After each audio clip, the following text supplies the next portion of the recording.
watching everybody work. Fuck that fucking job, that little pay by the hour. Yeah, fuck that fucking job, my back hurting and I'm hungry. Yeah, fuck that fucking job, nigga, on soul. Yeah, caught between the two, get this money, go home. Yeah, all these people so, all these bitches, they messy. First day I came in, I bossed up on the bosses. And they promised nigga this, promised nigga that. Want my ass to work, then bring that paper back. Sean, where you been? I been taking the shit.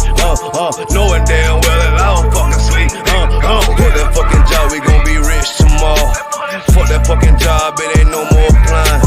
Fuck that fucking job, boy, I'm sick and I'm tired. Fuck that fucking job, all that bitching and crying. And I'm saying, fuck that fucking job, nigga. Fuck that fucking job, bitch. Fuck that fucking job, we gon' be rich tomorrow.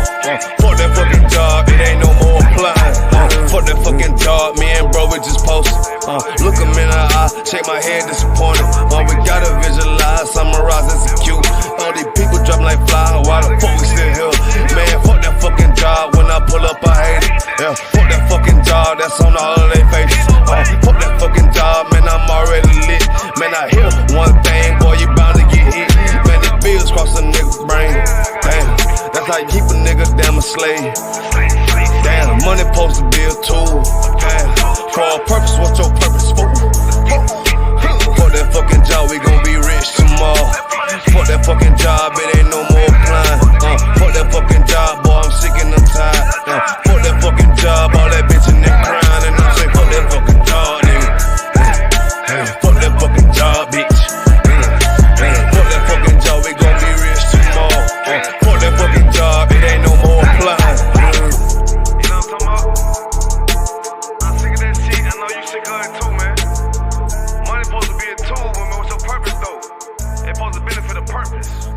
Shout out Boom Man now.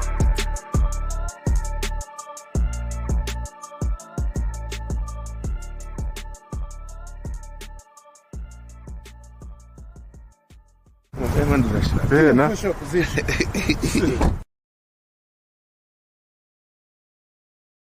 This a Batman tune, I promise you. This shit lit, cuz. This shit lit, alright? Run that joint.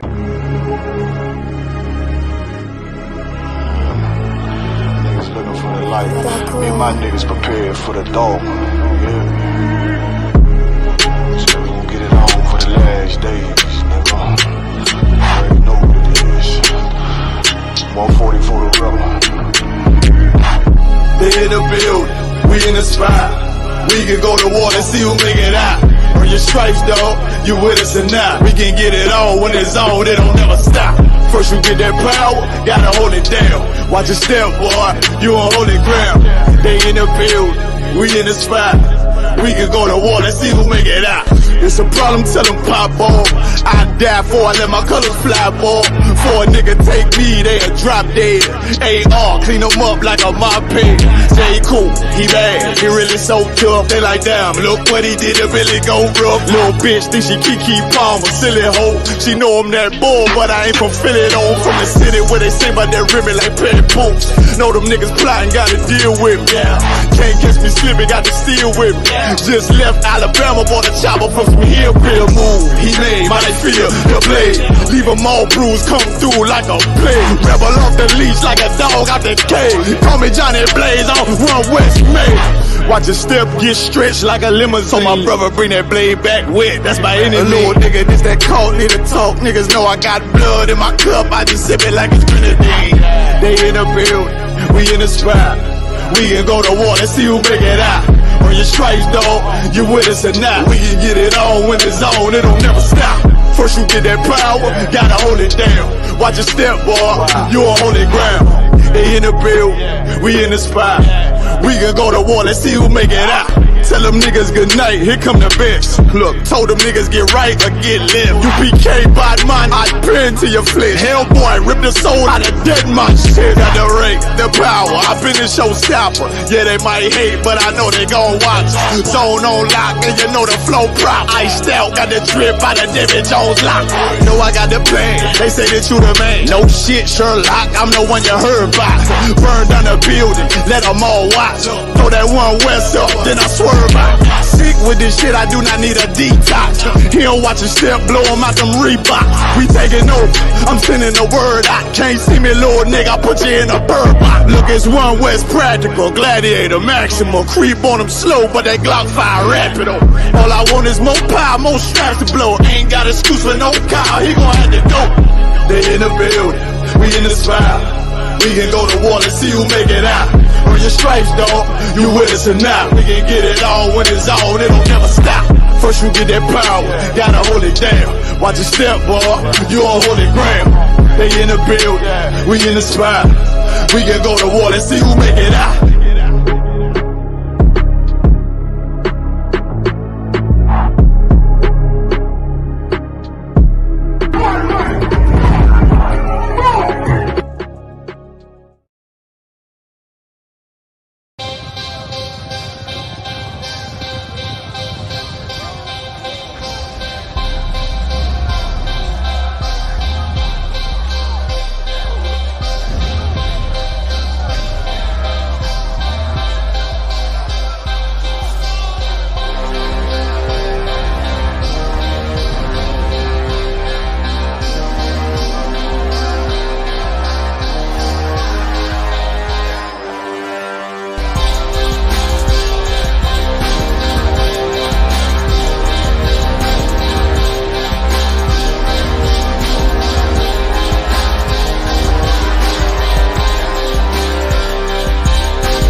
For homicide detectives, the clock starts ticking. The moment they are called, their chance of solving a murder is cut in half if they don't get a lead within the first 48 hours. I do anything to keep my brother safe. I'm putting food on my daughter's plate. You fucking losers, y'all just can't relate. You harm them, you will find me on the first 48. You will find me on the first 48. Find me on the first 48. I do anything to keep my daughter safe. You harm them, you will find me on the first 48. Sitting in that room, hear the interrogator's voice. They asking why I do it, I tell them I had no choice. Couldn't take a threat or a risk to my family, so throw the book at me, I take them charges happily. Ain't no need for no polygraphs or forensics. I put that fucker in a body bag, I'll admit it. Fuck a sentence or the jury that will convict me. They don't understand, it's my family, they represent me. So for them, I risk my freedom, roll the dice. I ain't got much more for you crackers, go ahead and give me life. You don't know what it's like for the people that you love. They ain't there to get salutes, they ain't there to give you hugs. The same that done pulled me from the dirt and from the mud, it's gone because of who? Y'all rather shed your blood. My brother's kids like my other kids. If you touch them, fuck around, get another bid, plus 10. Put me in the Supermax, I get super jacked, working out every day, canteen super stack, cool with that. Long as it mean my daughter's safe, my brother's winning, that's a chance I take. Still my fate, I do anything to keep my brother safe. I'm putting food on my daughter's plate. You fucking losers, y'all just can't relate. You harm them, you will find me on the first 48. I got wives that done gave they all to stand beside me. Kids that can't see me fall, look at me proudly. Respected by men with honor up on their names. You harm one of them, I promise that you'll see pain. I'm one West train, made an oath to uphold it. Stood with my back against the wall, never folded. Grew up in the city where the love ain't brotherly. I ain't had too many friends, I ain't need the company. I'm my father's son, so I'm cool, just don't fuck with me. I say that you my homie, you're my brother, then you stuck with me. Never turn my back on mine, it's to the dirt. You cross them across that line, I end you first. What only make it worse is loyalty hard to find. Never think cause you out of sight, you out of mind. And I don't mind dying now, cause reincarnation got me coming back. Same scars in my heart aching. Be parlaying with killers from all places. Every last one of them for me a broad day shit. So what you think, I won't do it for them? Once they let me out the cell, shit, I do it again. It's for the family. I do anything to keep my brother safe. I'm putting food on my daughter's plate. You fucking losers, y'all just can't relate. You harm them, you will find me on the first 48. Find me on the first 48. Find me on the first first 48. I do anything to keep my pinky safe. You harm them, you will find me on the first 48.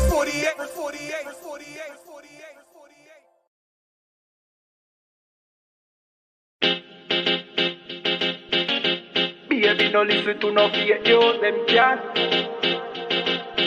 Could do all it out and them never fake news. Notice say I just be a bad bitch, I get forward from with you. But the one you have feel good, girl, them easy. She never did a features, R-rated. Never did a features, half naked.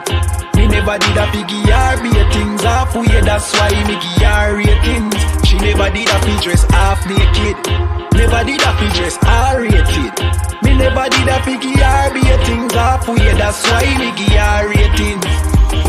I know every girl a wife material. I know every girl fi get the juice in a me seed bag. I know every girl me trust to cook my food, nor boil me tea, not even put the milk in a the cereal. Me like a catty when me dival. When no fi wash fi cook fi clean and no fuss. When she hear me get a new girl, I know that me mean when me say me fight me demons. Multiple wife legally, no illegal.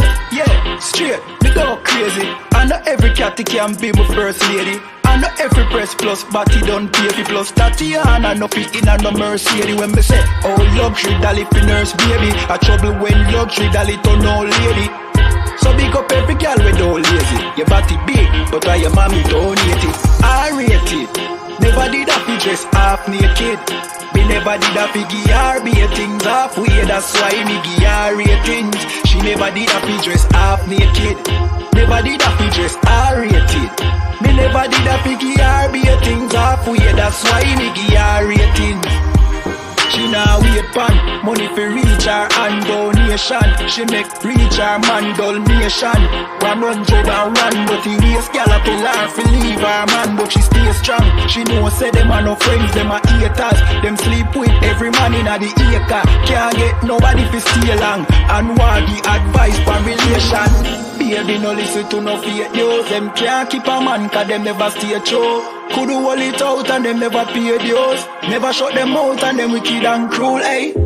Bag a man a rush but them just a get yours. Everything them have them did a fear blows. Instagram live them nude for the views. Baby that I know you though. Sure, I rate it. Never did a pictures half naked. Me never did a piggy R-bait things halfway, that's why me give her ratings.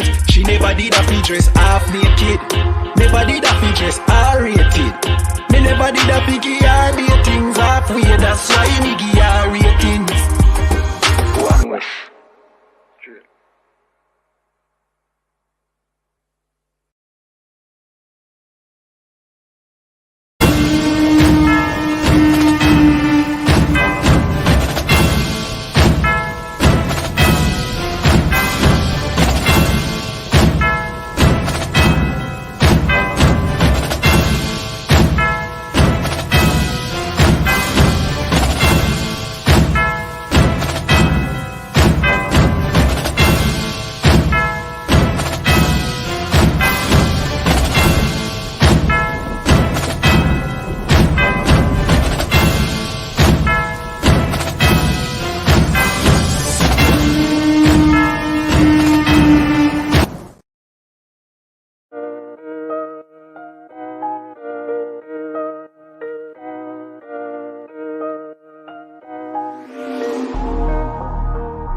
the beat. I don't know who, somebody need to hear this. Y'all don't speak Hebrew, that's Yiddish. How the fuck you try to label us anti-Semitic? We the Israelites, blacks, native Hispanics. The Germans getting locked up for the Holocaust. Meanwhile, black people still up in the Holocaust. 100 million of us died in the transatlantic. 6 million died, y'all want the world to never forget it. You can never be a Jew, you a Ashkenaz. This ain't a star dum-dum, a gun that would die. Yeah, Yeezy told the truth and got ostracized. Not one person in the Bible had on a yarmulke. We were slaves in America like we was in Egypt. Y'all don't even fit the curses in the Torah neither. Y'all was blind to the truth, I had to make it clear. How Jerusalem, your land, your people came from Europe. That was 1947, your menorah got 9 sticks, it's really only 7. Yeah, it's us against the world, Armageddon. This what happened when you inherit lies from your ancestors. Y'all the synagogue of Satan with them black hats. Your whole nation sitting ducks, Aflacs. Bunch of thieves and culture vultures, ain't nothing kosher. To tell the truth, you vagabonds don't have a culture. Macedonia, Alexander and Philip, you a convert, so tell me, how the fuck is you Israel? That don't make you the people just cause you litter. Why my people can't hate your people like y'all hate Hitler? All the prophets was black and was called nigga. Y'all don't even fit the description that's in the scriptures. Abraham, all the way down to Jacob, we the real Jews. Y'all don't study Christ, y'all follow the Talmud. Keep it real, yeah, let's keep it real. Cold hard truth, it give you chills. Say y'all Jewish cause y'all ain't really them. About to do them like Hammond, it's the Feast of Purim. UPK undefeated, this an easy win. We was born fighting, y'all the evil twin. Jacob took hold of his heel, then out came his little red bass and they kosher deals. It's only 12 tribes, y'all tryna make it 13. Esau despised his birthright, the Lord cursed him. He ain't the devil, who is? I'm still searching. Ask your rabbi, why he get them babies herpes? I don't know what's worse, that or you claiming that you a Maccabee. I'm about to cancel, everybody try to cancel ye. I ain't afraid to speak, this what I do. They riding to the core, I'm just judging them by their fruit. Cause they ain't suffering curses. If I was carnal, I promise I'd punch you in person. I know this an uncomfortable subject. They making millions off our culture and black people suffering from it. Yeah, they don't believe in Christ, they the Antichrist. Make a living off of niggas, they a parasite. I ain't afraid to tell the truth, niggas terrified. I'm about to go DEFCON 4, I ain't satisfied. That is proof. That is absolute proof that they know we are the real Jews. That's absolute proof. Now you got the records. Go find me a white Jew on any archaeology in Egypt anywhere. You will never find a piece of archaeology with white people as slaves in Egypt. So don't tell me that they were slaves and it's their identity, and they know it. And another blasphemy of them which say they are Jews and are not. The Lord knows the blasphemy of you so-called white people that say you are Jews and you are not Jews. You are not the people of the law. You are not God's chosen people. God's chosen people are living in the ghettos of America. God's chosen people are in poverty and depression in the streets of America. God's chosen people are walking around in America with no identity. That's where God's chosen people are.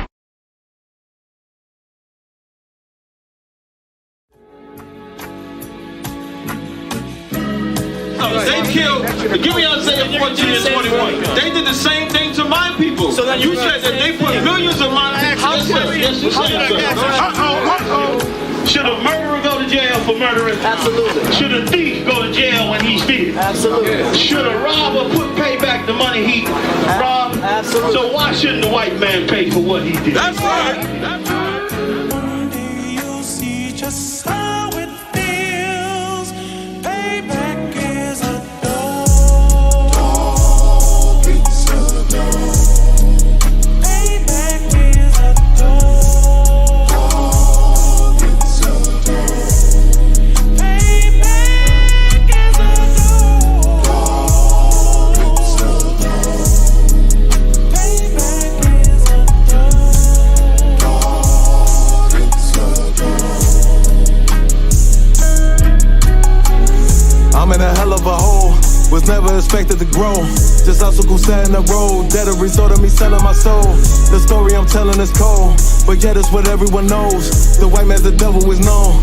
America was never a home, only a place of captivity, safe facility, hating, disfigure me. They claim that I'm lazy, be killing me. Maybe the slavery draining my energy. 400 years and counting, the trail of my tears is countless. Main fact that I'm here is astounding, but I can't wait till this shit is surrounded. Ready to tangle my king and the angel, be ready to rap. Crack in the sky, nuclear missiles and make it official. I'm capturing every cracker surviving. Put them all in chains where they need to be, slavery for me. And let the whole world see that with them in the cage is safer in the streets. Put the dog on a leash, get resolved for the beast. 144, get the ruler show, we could all be at peace. As soon as the trumpets are sound, your kingdom we busting it down. The only way justice is found, the time for your judgment is now. You'll see just how it feels. Payback is a dog. It's a dog. Payback is a dog. It's a dog. Payback is a dog.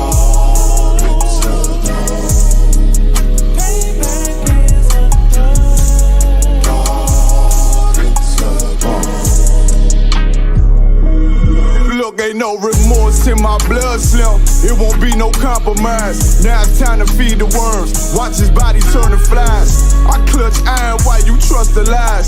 The next Glock I'm back gon' be Gen 5, I get it customized. And sending shots off like farewell, praying payback come back around like a carousel. Still remember Yahanna's words ringing in my head like bells. Said you in this body, you fit the Lord, fuck the cartel. Triangle choke, apply pressure to the game like I did Vondale.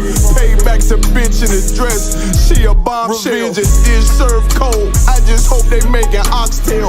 Glock fresh out the box, I swear it got that new car smell. Made myself a target in a world of mad shooters. Devils design fire for our babies to pass through. In the day of our king's reign, I'll be overzealous.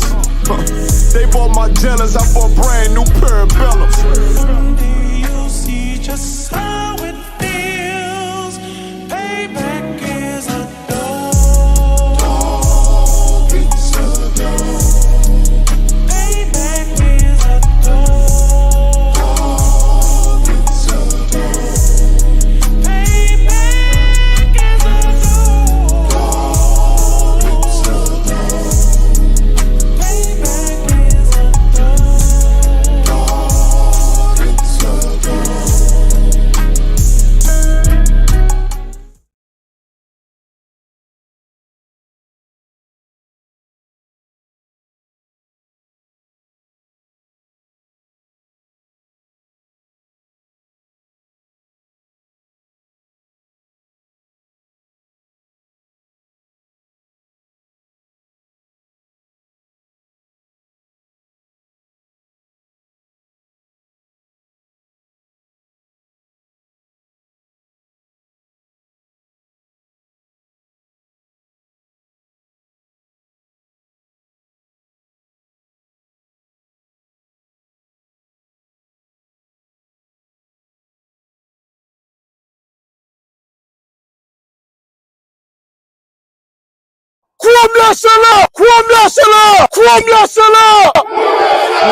Seriously, you're looking for a Christ man, the one who anointed with the Lord, with the Spirit of the Lord, to do His will.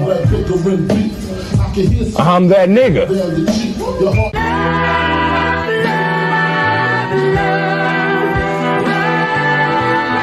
One West, 125th Street. Look, y'all put your faith in presidents like they gon' change this country.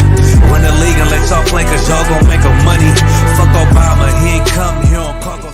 Imagine Yahanna don't like no soldiers. With the Spirit of the Lord, we don't like no soldiers. You understand me? Like a saint, black, Hispanic, native, they hate y'all as the same. Hate Christ in they image, paint you as a slave. God ain't all love, scriptures say he hate African soft niggas, they know we not the same. School to prison pipeline to get you off the streets. Put you in the cell toilet connected to the sink. Molested as a kid, she prostituted as a teen. The byproduct of Martin Luther King dream. They just took the yoke off, my nigga, we ain't free. We living bleak in these wastelands of poverty. If you don't know the truth, then the lie sound promising. Prophecy, gift and the curse. Dylan started killing, they was sitting in church. Black folk forgave him, man, this shit is absurd. You should never love your enemy, that shit ain't gon' work. Yeah, fuck dying on your knees, you better die in glory. Man, I joined the UPK, taught me the art of warring. I took a nigga life like mine to be recognized. I feel that pain every day, it can't be reconciled. Pops banging, my sister a prostitute. My brother got life, and somehow I still found the truth. War ready, no cowards, no excuse. Fuck reparations, you can't bandage no open wounds. Blood on the leaves, body swing hung from a noose. I was on a run in Nashville and I found the truth. I called the school, classes being held by the shock. On my life, I want to be a gangster like a cop. Do this for my brothers, real brotherhood. Everything we do, we got it out this book. My nigga, I can never be no African. UPK the only authorized acronym. I'm passionate about my brothers and sisters. We in hell, I ain't got nothing against them. That's another religion. If it ain't under Yahanna, Amy murdered Botham and got a hug from Yahanna. That's the way out for a coward in my observation. They don't fear the Lord, they indoctrinated. Wolves in sheep clothing, Joe Osteen. Real priests bringing back black royalty. One West on my headpiece, ranking order. Can't let them trick me off the streets, I gotta raise my daughter. I got brothers at the border ducking ICE agents. I got the name change, it was life changing. My family thought it was a game, put on all black, they said I was going through a phase. It's more of us in jail than it was slaves. Aquí somos la Escuela Israelita del Conocimiento Práctico Universal. Hoy estamos aquí. Lord Commandant General Yahanna na ISUPK. This is what Commander General Yahanna did. This is what he did. First camp, I cut off all my dreads. I took an oath when that oil hit my head. Niggas capping like they lids. I'm a priest, I never stick no fork in no pig. I was dead till I found out how to live. This brotherhood taught me how to be a man. I came back to my roots, I had to dig. A couple gaps I had to bridge. I got a rib, I'm married to this work. You wanna serve the Lord, he ain't in the Christian church.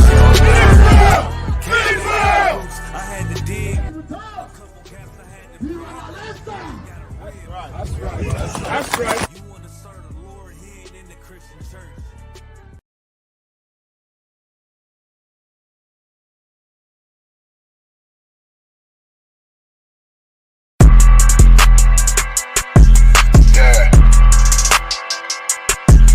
Yeah, you know what it is. 140 for the rebel, busy man, shit, nigga. They turn their head over, nigga. I pray what Eve did to Adam, I just pray my love don't lie to me. Swing the iron like stamps and I can't let no holder lie to me. I don't feel these rappers, all they lies is hypocrisy. Ain't no competition, ain't no rivalry. Niggas think I'm playing, I don't hear one word they saying, this shit light work. Think Muhammad one of us, he might lose his life first. Circle up and stay alert, another cop can stretch the nigga. He a demon, this an exorcism, watch I bless the nigga. You took that oath in blood, then you know I'm gon' get active with you. Fuck the opposition, I see vision, let me paint the picture. Rappers claim they spit, I ain't listening, is in fact the If revenge was a woman, now I stroke that bitch like Jake the Ripper. War, we gon' run the summer, it's gon' be historical. Thought they making plays, made them niggas call the audible. Ask who run this shit, but that question is rhetorical. Bitch, I'm the one, me cookies with the oil. I'ma get them crackers, hell, should've never kidnapped my family. I can't do that, bet I be the last nigga standing. Do a life sentence for my niggas, pray you understand me. I might put a switch on this Glock and call it young baby. How you real trigger know them dots? You a bird feeder, claiming he a demon. What's a demon to a cold leader? What he saying something, I ain't hear him, this shit light work. It ain't about who got this gun, it's about who gon' up that pipe first. I turn a bad situation to a game changer. Bring soldiers from the dead, just raised up the chain frame. Shots, I'ma look like Aaron Jones when I run it. Never bite the hand that feeds you, you'll never get that hand back. He bitchin' about 10%, I don't wanna hear none of that. He dropping sword, fuck him, just make sure you get that cover back. Look around, he ain't with us, probably cause he never was. Now my chin like you with the angels for your brothers. Everybody wanna be Richard Porter, God kill him like Alpo. Play if he want, it's laying in the trunk like Lee Malvo. I'm a certified woman's ass nigga, I am not a toy. Hey, I with that hollow sign, yeah, this the rim accord. Feel like Gullah Jack when I'm in Fayetteville, you feel your boy. Still about my brain, still I think that's all that I do. The way I get that boy lost, they gon' start to call him Elroy. Fuck his game, pop out on them demons like I'm Hellboy.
Yabson Shabraka. Thumb, y'all could hear? A worm, you could unmute your mic. Yeah, most are correct. Yabson Shabraka. Thumb. Hey, Yabson Shabraka. Thumb, Marky, what's going on? How y'all feeling? Wow, sir, what's going on, sir? Listen, man, don't arm Ukraine. I need a shirt with that shit in Russian. I need a shirt with it in Russian saying "Don't arm Ukraine." Yeah, I mean, it's Putin done exercise his dictatorship down there. Yeah, I mean, he done exercise that whole dictatorship there and making sure they don't step in his backyard. Right.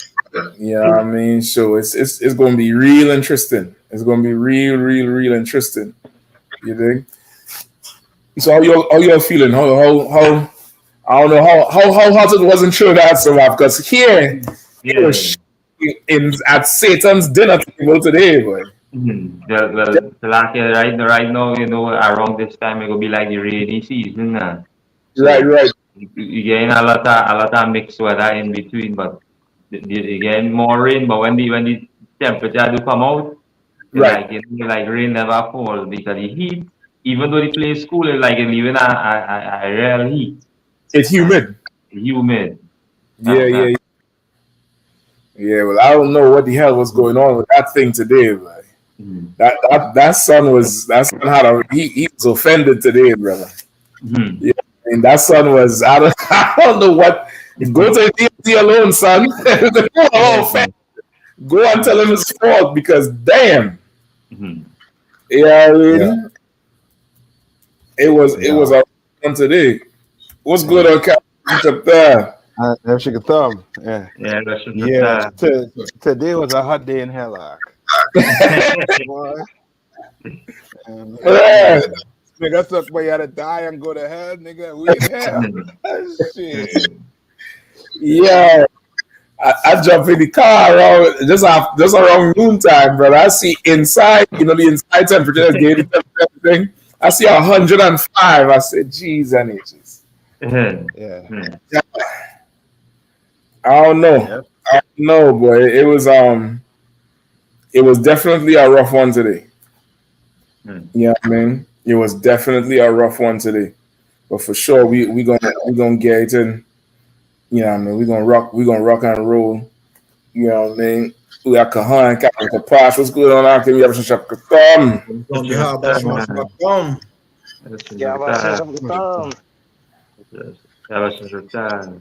So what's which one of you all have Putin as a Facebook friend? Because I need to talk to him. I need to ask him a few things in Chinese, in Korean. I need to ask him a few things in the Korean language. Because damn, he playing 0 games. You know what I mean? Yep. He playing 0 games with the whole thing. So we definitely gonna get into it with him and whatever other stories we have going on tonight. You all know, of course, we here every Saturday live on Command John Yahanna on YouTube. Give him a hand. Hardest working man in Israel, rocking it out. I know the general he had a whole project going on down there in North Carolina today. Cap, you tell us a little bit about it. I'll see if I get some. Man, it was off the chain to Waterford, to South Carolina and DC and Virginia for coming through. The people in Cornwallis, they love us, man. You know what I mean? They were happy to see us. You understand? My brother, we was on the way back to the school, and the brother was older brother. He said he'd been there for over 57 years, and he never seen nobody give them love like that. We should let you know. Yeah, I mean like we in Hellock, I'm telling you. You're so finding a way to separate us from them. You understand? Like, you know what I mean? Like how Esau called the middle class and then he had the upper class. He's separating us from, from our brothers and sisters who living in these ghettos. He's trying to do it. You know what I mean? And it's almost to the point whereas you just going about life normal and thinking, you know what I mean, it's normal. But they in a totally different world. You know Right. what I mean? Brothers and sisters in them ghettos, them in a really, I mean, they're in a, you know what I mean, a world that we got to go in there and literally pull them out of. You know what I mean? Because we was there and, you know what I mean, they say, you know what I mean, brothers and sisters were coming down. They took a ton of clothes. They took a ton of, we had a ton of Pampers there. Food. We gave out Stuff. food there out, you know what I mean, out there too. You know what I mean? The kids came up. Kids, you know what I mean, kids took their shoes off and end up putting on the shoes that we had out there. That just show Dang. how hard it is out there. You understand? Where you changing out right there while you get stuff. That's wild, huh? You know what I mean? And you can see them kids and them, they you know what I mean, they're looking for role models. You know what I mean? They're looking for the role models. You know what I mean? But the you know what I mean, the people in there, they're under extreme, you know, extreme oppression. I mean, ain't no, you know what I mean, ain't no joke, real oppression. And to Wada, to all the sisters that came out and helped out too. You know what I mean? To Wada. You know what I mean? That was it. You know what I mean? This was, you know what I mean, was of short notice, but boy, it come off that it was planned weeks ahead of time. You understand? Listen, I'm just going to jump in there and say that because short notice for us is another day at the office. You know what I mean? We stay ready. We right now we are first responders. You think 911 will be there forever, but the ISUPK is going to replace your 911, your emergency response team. Yeah. We are the first responders. Are we ready to handle every and any situation? Like Captain Attack saying here, like, and the people was, you know, and it damn you in a spiritual in a way where the sun is out and is like you're thirsty, you need water, and the UPK coming like, you know, refreshed, you know, refreshed with the whole thing to give some, you know what I mean, give some relief. You know what I mean? Brothers having a ball down there, you know what I mean, doing the work of the Lord is not a burden at all. You know what I mean? Officer Iraq down there from Durham, you know what I mean? Yeah, you know what I mean, he went there yesterday and they said, man, anything y'all could do for the people, we welcome it. You see, next time y'all come and shoot us, let us know. They'll put a fly on every door in the neighborhood. That'll work. They don't know you know what I mean? We went and knocked on every door when we got there. You know what Right. I mean? And tell them, yo, you know what I mean, we down here. Come on, get some food. Come on, grab something. Come on, take something. You know what I mean? Because right next to where we at right there, like Right. to the left of where we was at, there's a building. You know what I mean? Where it's like a community center. Okay. You know what I mean? And the brother there say, you know what I mean, they don't really come in there and use it. You understand what I'm saying? Nice facility, classroom right there. That's it right there in the background. The one or the one with the green, you know, there's like the green. both of them join together, I believe. Yeah, so it's a decent, you know, I mean, we could go play basketball like for the community. Right. They don't use it. You know what I mean? So they prefer run the streets, which then you know they're under extreme oppression. Like how you go and play basketball when your family hungry, your child Exactly. Pampers. Exactly. Like, that don't make sense. You know what I mean? Exactly. I mean, you put something, yeah. Like you put something in there for people to use when they don't have nothing to feed, no ways and means to feed the family. So why we had nothing to enjoy? Right. Nah, that the day for them things over. Meaning that was Esau's way of trying to keep you busy. That over with because he oppressing you more and more now. You understand what I'm saying? So now you're not looking to play sports. Back in when we was coming up, you know what I mean, you get our brother to come for him to leave the streets. You try to make a way for him to come in and play some type of sport. Now, because of the oppression is so bad right now, you're not getting that. You're not getting it like that. You're not doing. You're not getting it like that. You know what I mean? It's to the point where now brothers had to go, you young, maybe 14, 15, but you had to be the man in the house. Daddy in there, Mm-hmm.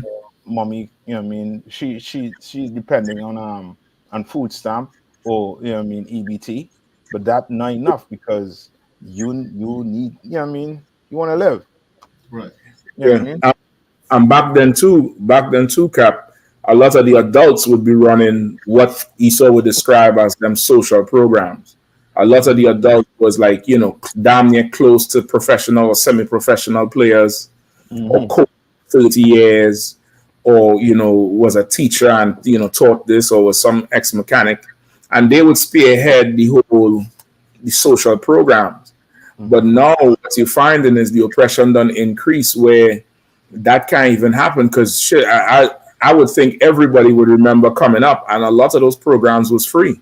Yeah. Like people was really just doing it. This is my community. I'm giving back, and they would get it up and running, and then people would start donating and giving, and supporting. But a lot of that stuff starts so grassroots, just for the love of the neighborhood. But the oppression don't get turned up so much. Ain't nobody making no time to do nothing like that unless there's money involved. Yeah. It's a lot. If I could. Yeah, go ahead, Cap. If I could, one thing I've also noticed about the younger generation, like 19, 20, 18, 17, some of them, a good amount of them have because of the internet and so much knowledge that's out there, a lot of them are looking for some next level knowledge. They're not looking for like it was back in the day, oh, let me teach you how to do a jump shot or, stay in school. Like, no, they want more knowledge than that. Like I'm hearing and seeing it, and it's not enough for them to just have like a little basketball court and just hang out. And some old guy come and say, hey man, stay in school. Like they need more than that now. So the people is thirsty in body, spirit, and soul. You're right. I was just thinking about that earlier. It's so heavy you say that. Like it's down there, even with the advent of technology, it's like the wisdom or the know-how, like the technology is not making us better. It make us more efficient as servants, slaves, but it's not making us any better because in times past, like right now, I'm sure if you do a poll in society, lateness is through the roof. Like if people say, we start in 3, it's after. But there was a time with where everybody had the payphone. Remember them payphone times and them rotary phone times?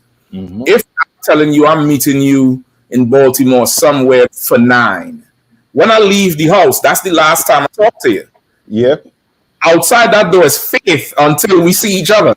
Yeah. And they're on time. It don't have no call on the way or a text on the way or nothing. It's faith until you meet up with so and so. And Lord forbid it's an accident or something. And it's down here like the technology done made us, worse in a way is socially. And not just interacting, but being able to have these type of programs and having, being in touch with your community in that way. The technology done took that away from us. Where in times past, you would have people passing along certain knowledge again to the next generation. But like you're saying, because of the Google and stuff that's there, I don't know if it's a facade where you think, well, you have it in the palm of your hand. You just have to push a button and you could figure this out. So nobody is actually, concerned with learning anymore, passing on the skill or passing on the know-how. Like that's something that's seriously missing. Seriously missing from us as a people. It's a disconnect, like you say, like how they're separating us, socially from each other. Not just socially, but from the older generation and the younger generation. There's a separation there, so shit ain't flowing like how it would normally flow. Yeah, and too, what you're saying is so heavy too. But to add, that's what you call it again. That's because Esau in charge of the technology. Really and truly, if like for example, like the TikTok we use in here is different to the TikTok that them Chinese using across there. Their TikTok is actually teaching their kids, like a way to teach them. The TikTok kids more for entertainment, And Mm-hmm. I think Captain Zarek did a small YouTube short on it too, where they show you where there was a group of I forget indigenous people somewhere where there was not internet, and they show you when internet came and how they start behaving, their behavior start changing, their whole Yeah. culture start changing. So Yep. it's really the technology that ESO is pushing on us. You know what I mean? That messing us up a whole lot with the propaganda and you know what I mean, the BS. You know what I mean? Yeah, I think Because you hit it on the head there because for sure, yeah, I'm I have a penchant against the technology. I definitely use it for what it's useful for. yeah, But I remember the time when we didn't have technology. I remember it very clearly, and I remember when it started being introduced, and I seen exactly what you're talking about. Seen it firsthand where there was a change. There was a yeah, huge change. You know what I mean? So you're saying it is because of who in charge of it. yeah. You Because know what I mean? this things like this should be getting out, but WRRAL wouldn't put stuff like this out. You understand? They won't Mm-hmm. put stuff like this out. Instead, they're gonna put stuff out where you have, you know what I mean, us coming together with ESO, but us being under them. You Right. understand what I'm saying? It's you know what I mean, is you know what I mean, or you know what I mean, some other, you know what I mean, some other, you know what I mean, something Something else else very where it had nothing to do with black people. yeah. You know what I mean? So, Yeah. you know what I mean? It's you know what I mean? So is who the technology really, you know what I mean, who is really in charge of it, messing the, you know what I mean, messing it up. You know what I mean? But Lord will, you know what I mean? And two, if I could, the access to the technology, because surely if technology is so much better and they try to make everybody have access, how come even the brothers and sisters here in this area, they ain't streaming and going live and it going everywhere? It's because not everyone have access to everything. Like they're Yep, trying to make it seem. And like not yep, everybody they're trying to make it like technology now. It's like the basic necessity of food, water, lights, shelter. It's down there. That's how it seems like technology is, but it's more luxury than a staple than or something that's standard. yep, And it should be something that's standard the way how we rely on it. yep. That's it. Yeah. So like you said, Go ahead, please. yeah, and just like we, Captain Attack bring out just now, the concerning, all the brothers say, well, you know, at that age, like, you're glad to see, people coming into the community now. It's like, a lot of the older heads will say, hey, when they see this happening now, it's like, hey, they see the difference between from that time to now. And it's like it's a joy for them seeing that the communication are people without, as you say, the technology, Right. it's still happening. And this is where, again, the ISUPK and the Command General are coming. That spirit of brotherhood where, where we lost off at. And to really see brothers, our family come together, and especially as I say, when the sisters in the midst of that, because now we know the condition that we women face today, a daily challenge. Even as you say, the men, but more or less like the women now. They would Mm-hmm. be, the forefront of everything happening in society today, the black woman, right? Mm-hmm. And the black are talking about again these 12 tribes. They would be the forefront of everything. And when men see that, it's like, wait, boy, nah. It remind them that hey, it still have family with concerns or caring about our nation or our people. Yeah. That's Right. it. Yeah. That's it. Yeah. It's definitely serve as a reminder. You're absolutely right. Like like as this place sink Mhm. and the Lord tighten the belt on this place, like there's an opportunity for the UPK for what we've been really rehearsing for years, which is to be the government for our people. And Right. more stuff like this is going to happen. More opportunity like this is going to come, and the UPK is ripe and ready to capitalize on on any situation that our people need. I want to say capitalize. I ain't talking about like the capitalist capitalize, but meaning we ready to get into action. We ready to, brothers is ready, really ready to drop everything and go and bring relief to our people, be it, whether it's food, security, medicine, counseling, spiritual, relief. It's like in here, this is what we there for. You know what I mean? So that was real good today. That was real good today. I'm looking forward to see some more zones and some more areas, and that's the nice thing about it. The word don't spread.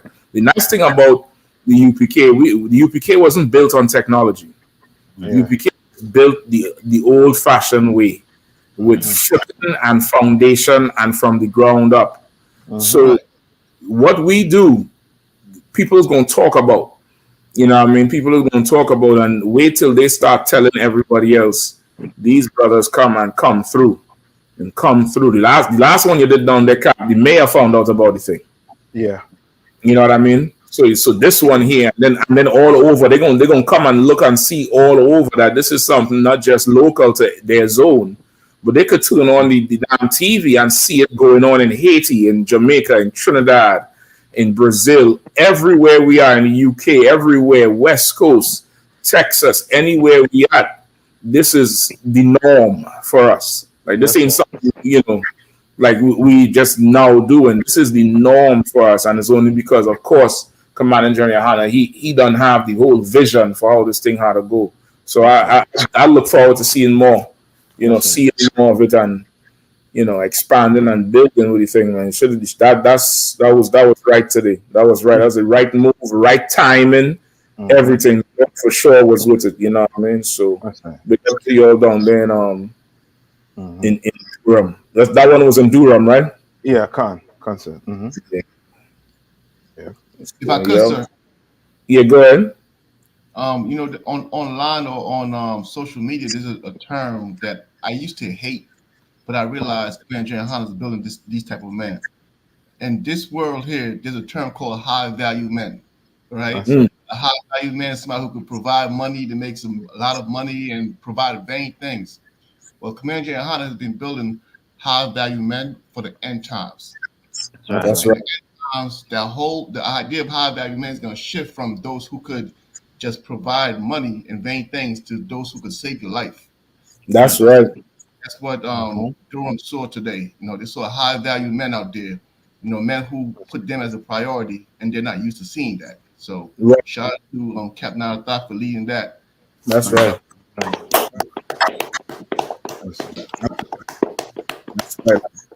That's right. You done snatch back the high value men now. That's right. Yeah, took that shit back from them, man. I'm a praise a high value priest. Now listen, it had to be that because listen, the UPK is the only priest anyway. So you know what I mean? Yeah. But this is right because with what Putin and them doing, and then you know what? It was about 2 months ago we was talking about how Britain was talking about the draft because they didn't have enough people to fight, and now America and saying they're gonna bring the draft back. Like somebody got to be preparing for us. Yeah. Somebody got to be preparing for us, and we're gonna fall by the wayside because they ain't gonna be no Department of Social Services opening that day. You know what I mean? And if they open, it's for them rich white people. Yeah. Right. If they open. Yeah. You know what I mean? If they only open, it's for that. You know what I mean? You walk in there, they might tell you, well, listen, in order to get the food for the year, your 18-year-old son got to go to war. You had to sign up for your family to get help. The thing going into a TV land type situation, if people really understand how where it's going, yeah, it's gonna be like something out of the television. So where you all want to start? You start with Putin, or you all want to start with what I mean, the senator and the Republican senator? That's a good one.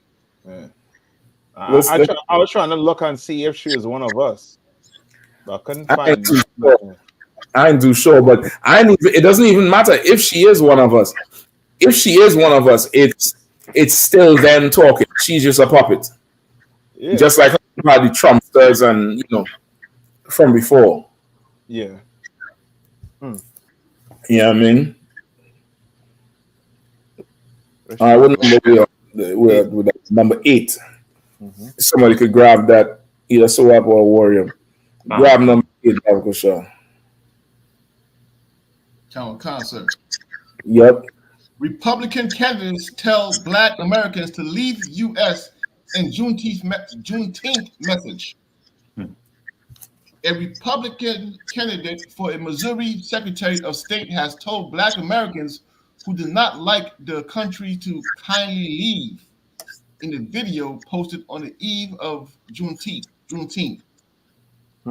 Valentina Gomez, who previously caused outrage for urging voters not to be weak and gay, accused federal holiday commemorating the end of slavery in the U.S. of being the most wretched holiday, and that Black people should no longer be seeking reparations. Now this right here is this is a wench of bedwenches right here, because they use her to spew the extreme alt-right hillbilly rhetoric. She's all about the guns. I remember she has like campaign videos with her with the 2A riding around with the guns. I think she's the one who either shot up a LGBTQ flag or ripped it up or something like that. So the extreme hillbilly, real redneck rhetoric, that's what they're using her for. You know what I mean? But for her to say something like that to us, like ain't nobody say, she would never say that to the Jewish man. You know what I mean? She would never ever say that to the Jewish man, nowhere close to some Jewish holiday. If you don't like it, leave or something. She'd never ever say nothing like that. Only we are taught, everybody is taught that you could beat on us at will. You could beat us for likes, you could beat on us for ratings, you could beat on us for, whatever. Yeah. It's almost like you're in a class and there's somebody in the class who everybody, trying to get, a W on. You know what I mean? And they just, we just there, whipping stick basically. They're talking points, everything. Because why would she even come and say this? Why would she say this? They ain't fighting us. They're across there fighting them Arabs. They're gonna tell them Arabs leave and go back to Pakistan or wherever they come from. You know what I mean? They're upset with Xi Jinping, whatever you call him. They ain't gonna tell them Chinese leave and go back to China. Right. You're gonna tell Black people to leave and go back to wherever.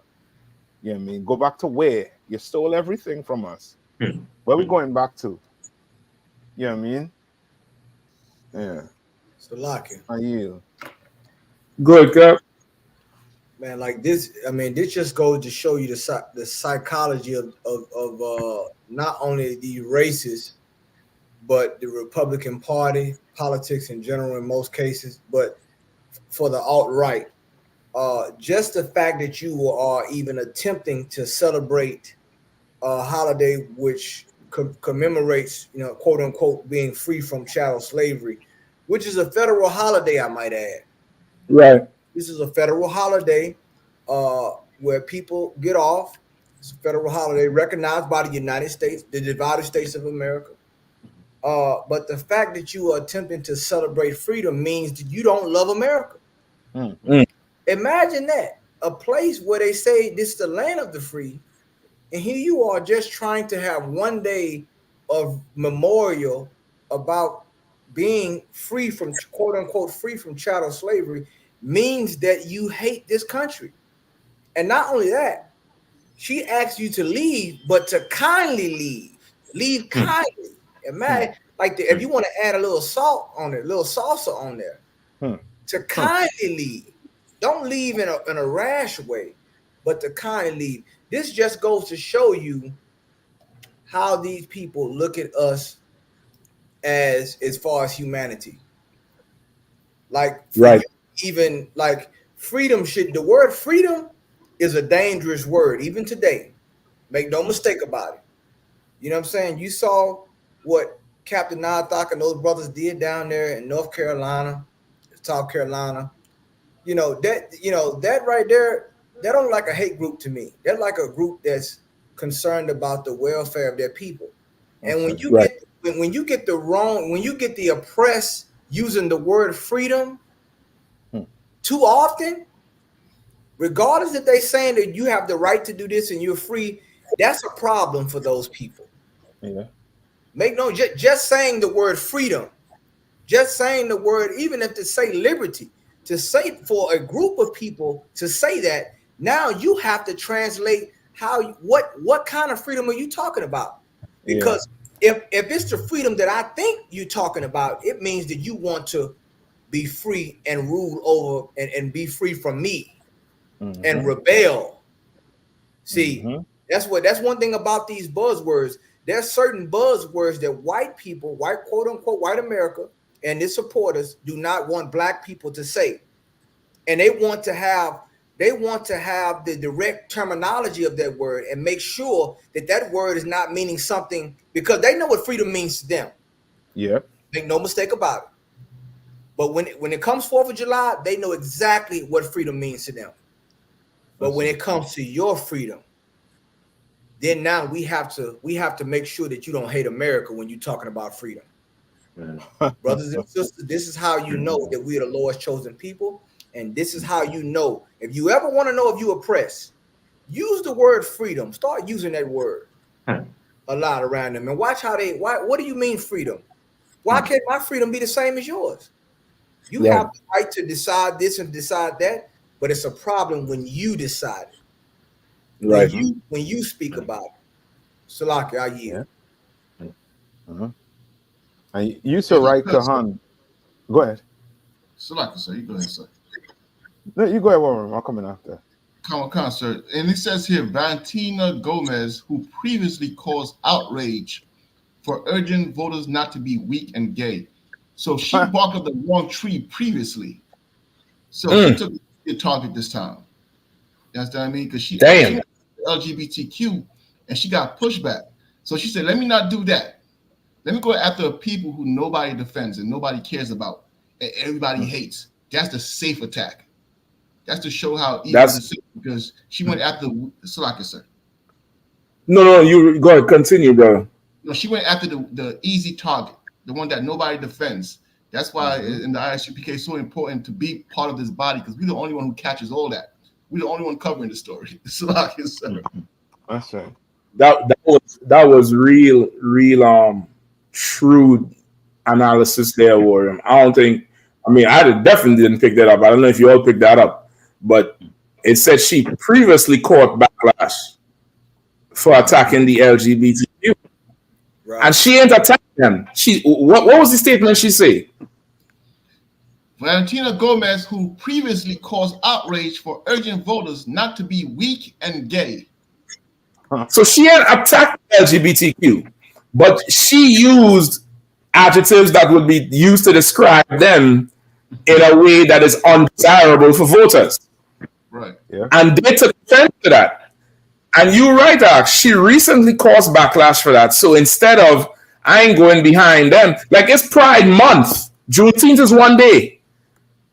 It's Pride Month. Exactly. She could just double down on the thing. Right. But she make a pivot and look for, who she could just beat up on. The how they call that with them terrorists? Soft targets. Low hanging fruit. Oh, that low hanging fruit, low hanging strange fruit. That's right. That's what she looks for.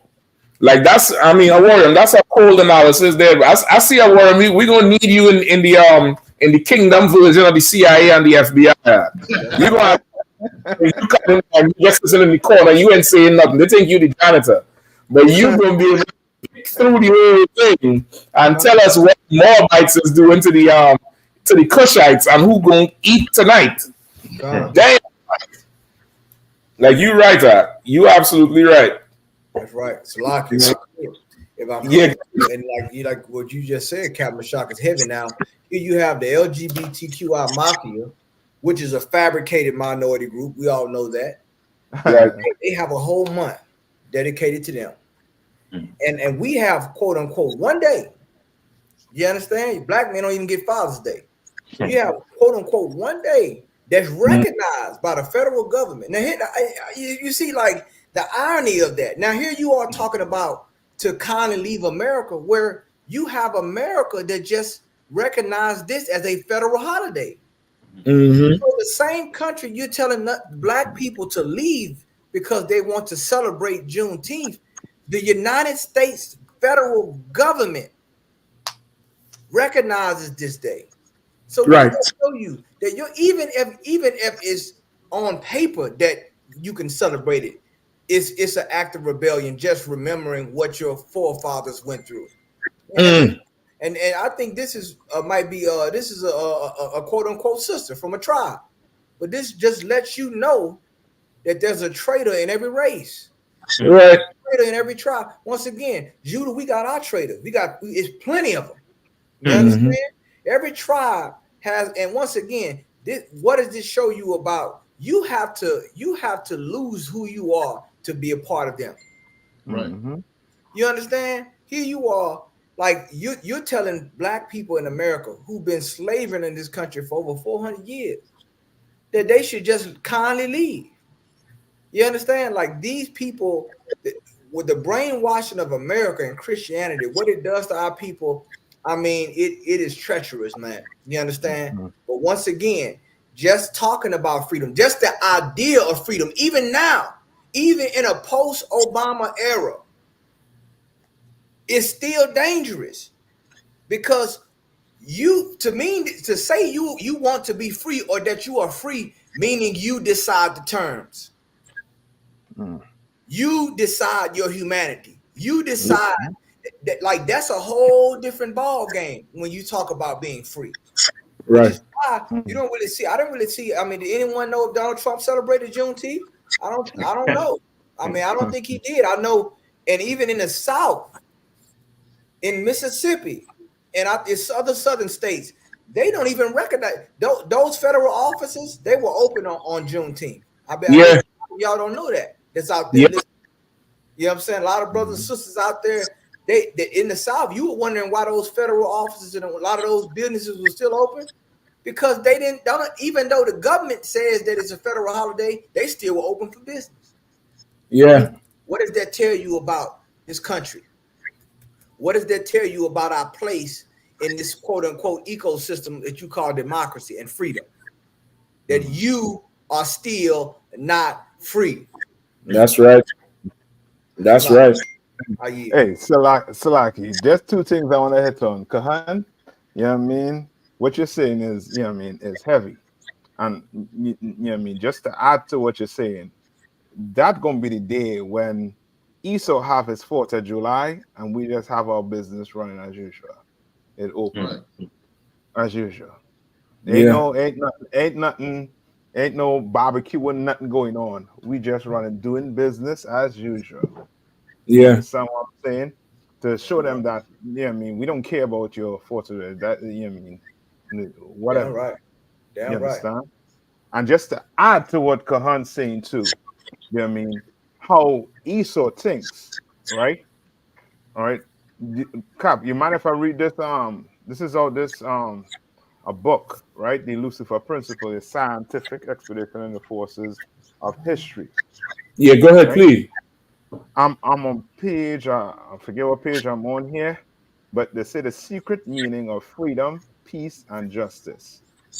They say, but what about freedom, justice, and equality? Isn't the goal to put all nations on an equal footing? Isn't that what peace should be about? And equality of nation will never exist in our lifetime. Why? Because peace, freedom, and justice are deceptive concepts. Hidden beneath their surface are the instincts of the pecking order. like what Kohan's saying. You understand?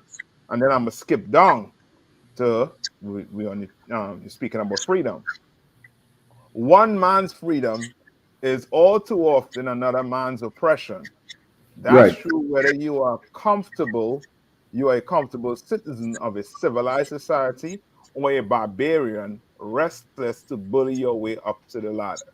So that's how they see it. You start talking about freedom, Right. in their mind, you are trying to be the oppressor. Right. And they're not having that. They're not having that.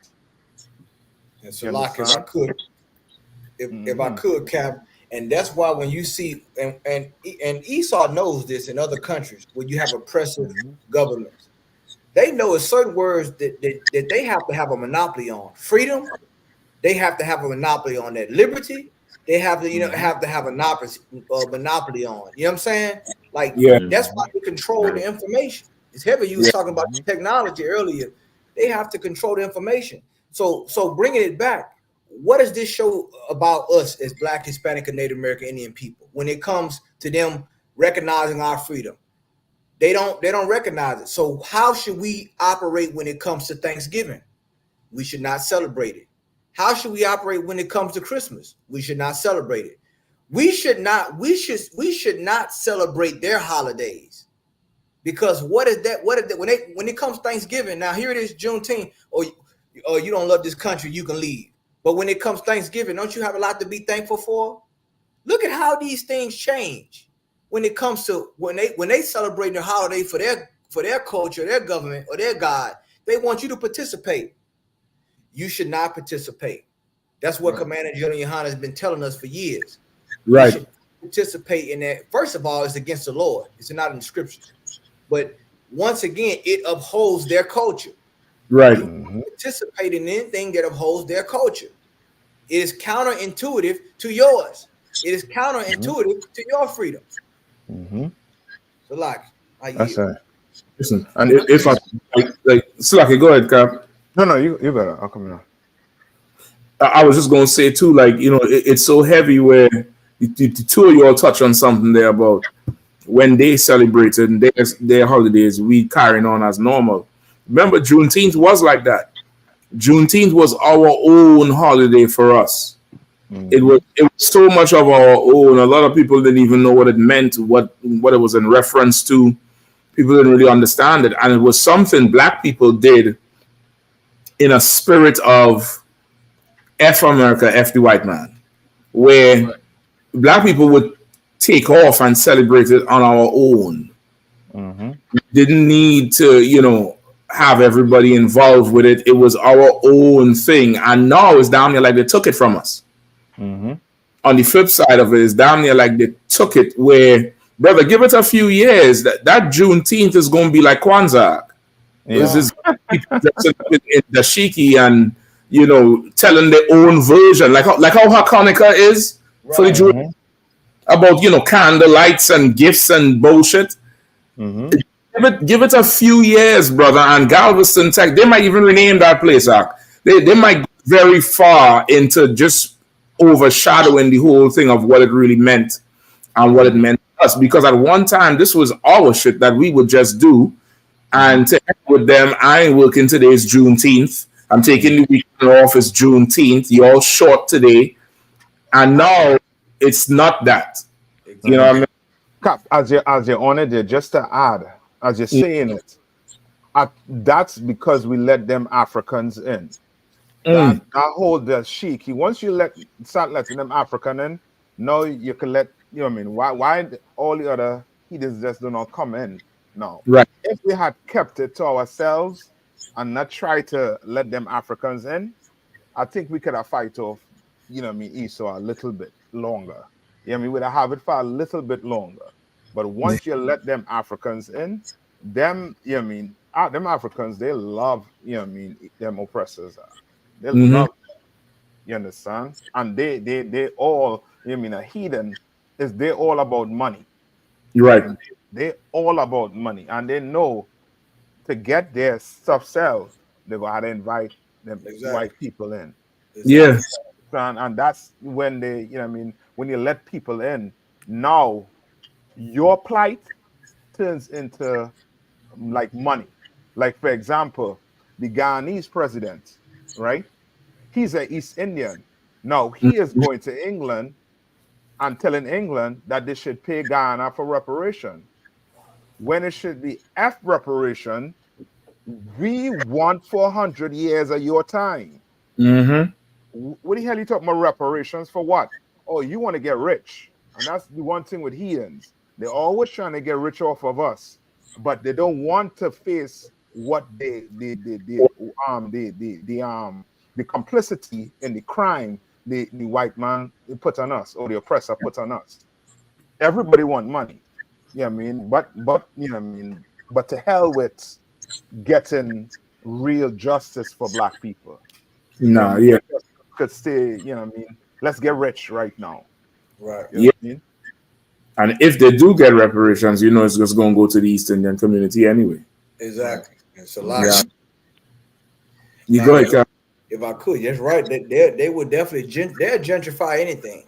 Like and one thing they're real good with before they started gentrifying, you know, the actual real estate and thing, they gentrify your culture. Yeah. You know, you go to a Juneteenth festival, usually it's the mom and pop vendors out there selling you drinks or whatever, or food and, you know, coffee.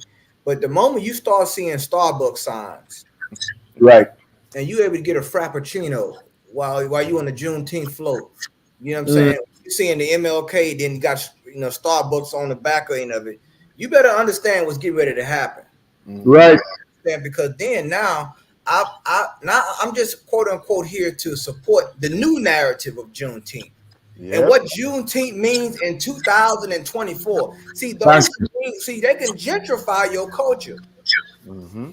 Which is why the Bible say we make no covenant with them. Mm-hmm. You understand? Our culture, that's the thing about our culture, man. You call us a cult, but you don't understand the culture that we have and why it's important to hold on, that we don't sell to the highest bidder. We're not waiting for a buyout. You understand? We didn't bought in too much. You understand? We didn't sacrifice too much. The Bible says, buy the truth and sell it not. Exactly. So when it comes to our suffering and what we decide the terms, you don't sell that out, because when you do, now it has a new meaning. Right. You understand? They write a new book on it and they tell you, well, this is a coalition of what Juneteenth meant. And now you having a Chinese man telling you about what Juneteenth meant to him in Tiananmen Square. So like I hear. Nigga.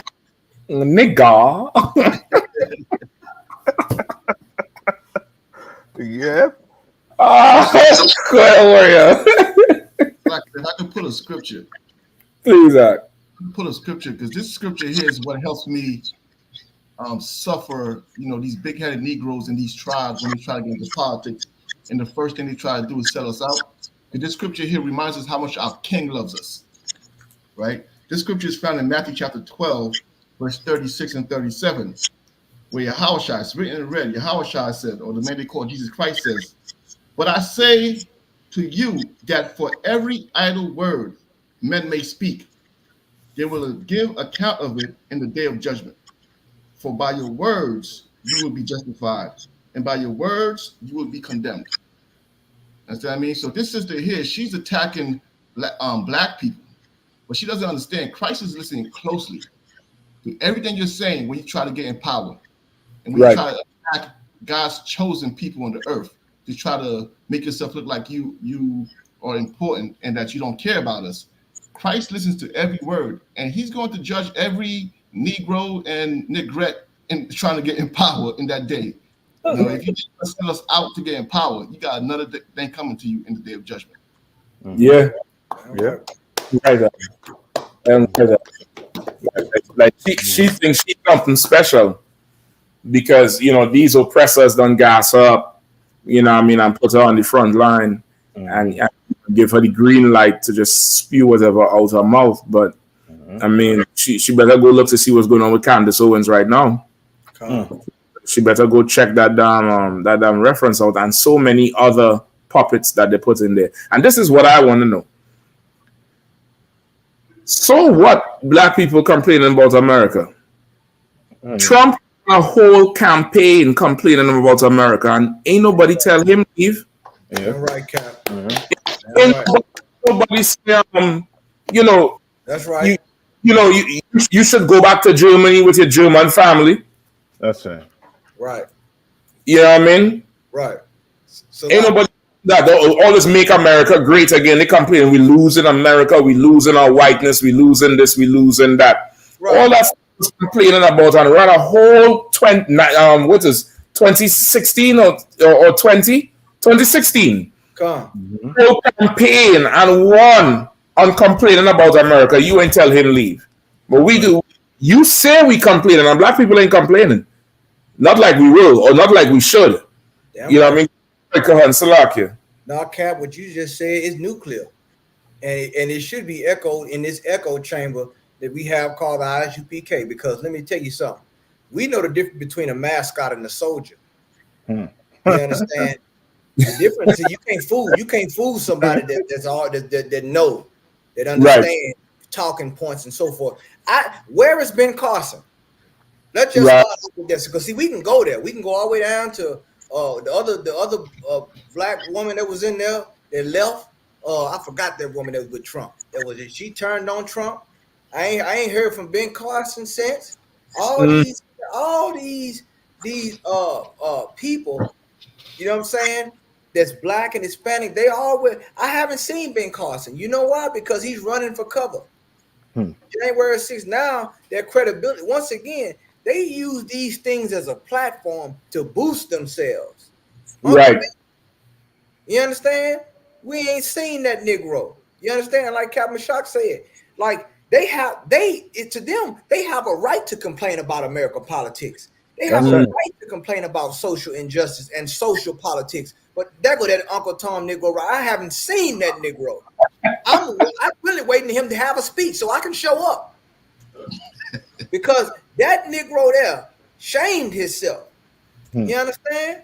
Along with the other ones that supported Donald Trump. You understand? But once again, when it comes to us, we have to take the back seat. You understand? We have to take the back seat we don't even have a right to complain. But like you said, Captain Shock, they can have a complaint. Like if we made a campaign saying make America great again, they would say, why is it ain't great now? Why is it ain't great right now? But they get to use that talking point. Why? Because they control the narrative when it comes to freedom and voicing. Why do they consider ISUPK a hate group? Right. Think about it. They call us a hate group when we are standing for our people. You just saw the slides of Captain Nathak and those brothers out there feeding and clothing people in the ghetto. I'll tell you what, you go in the ghetto and ask them, are we a hate group? They're going to say we are God sent. That's right. That's right. I roll in. So while I in, no, sir. Please go ahead. Some stuff. Yeah,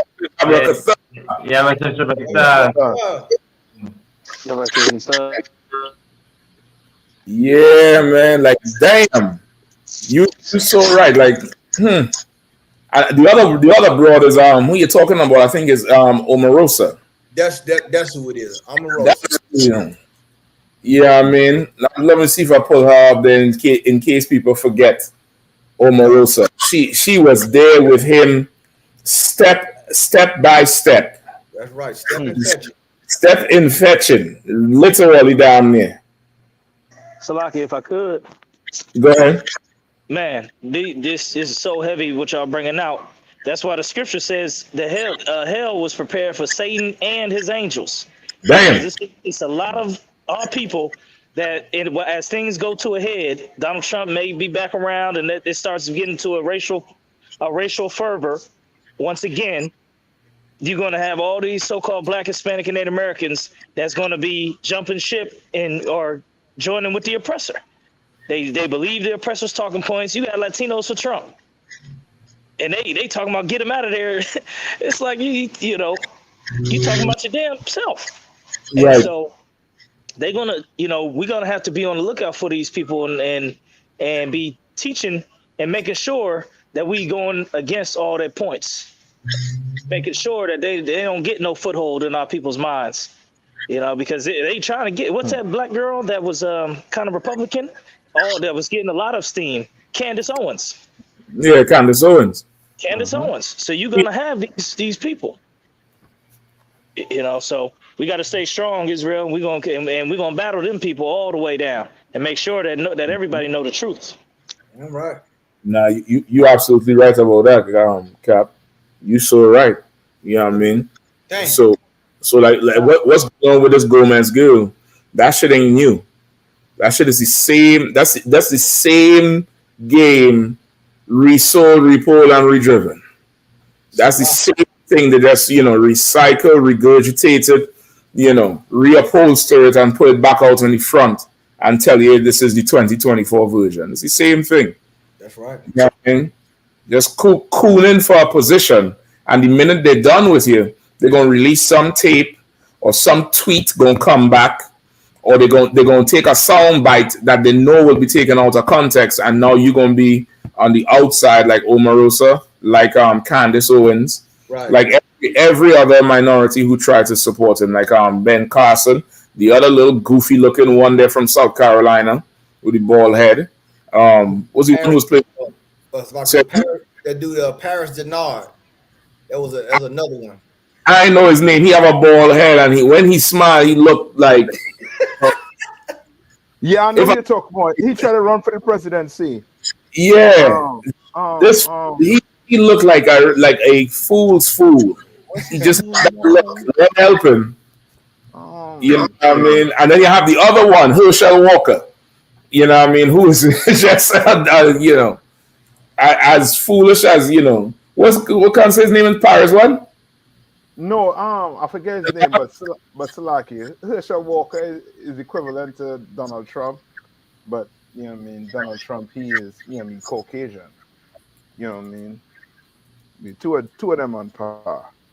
Shit, Tim Scott, that's the full name. Yeah, that's him. Tim Scott, brother. If this ain't a Yassa Bossum face, if this right here is not, hold on, let me see. If this is the Yassa Boss, Yassam Bossum, this is not a Yassa Bossum face. Yeah, I mean, he definitely love white people. He love. It's a lot. Yeah, I mean, him some cream. So, like I said, if I could, for who don't believe reincarnation is real, you could tell that's a slave right there.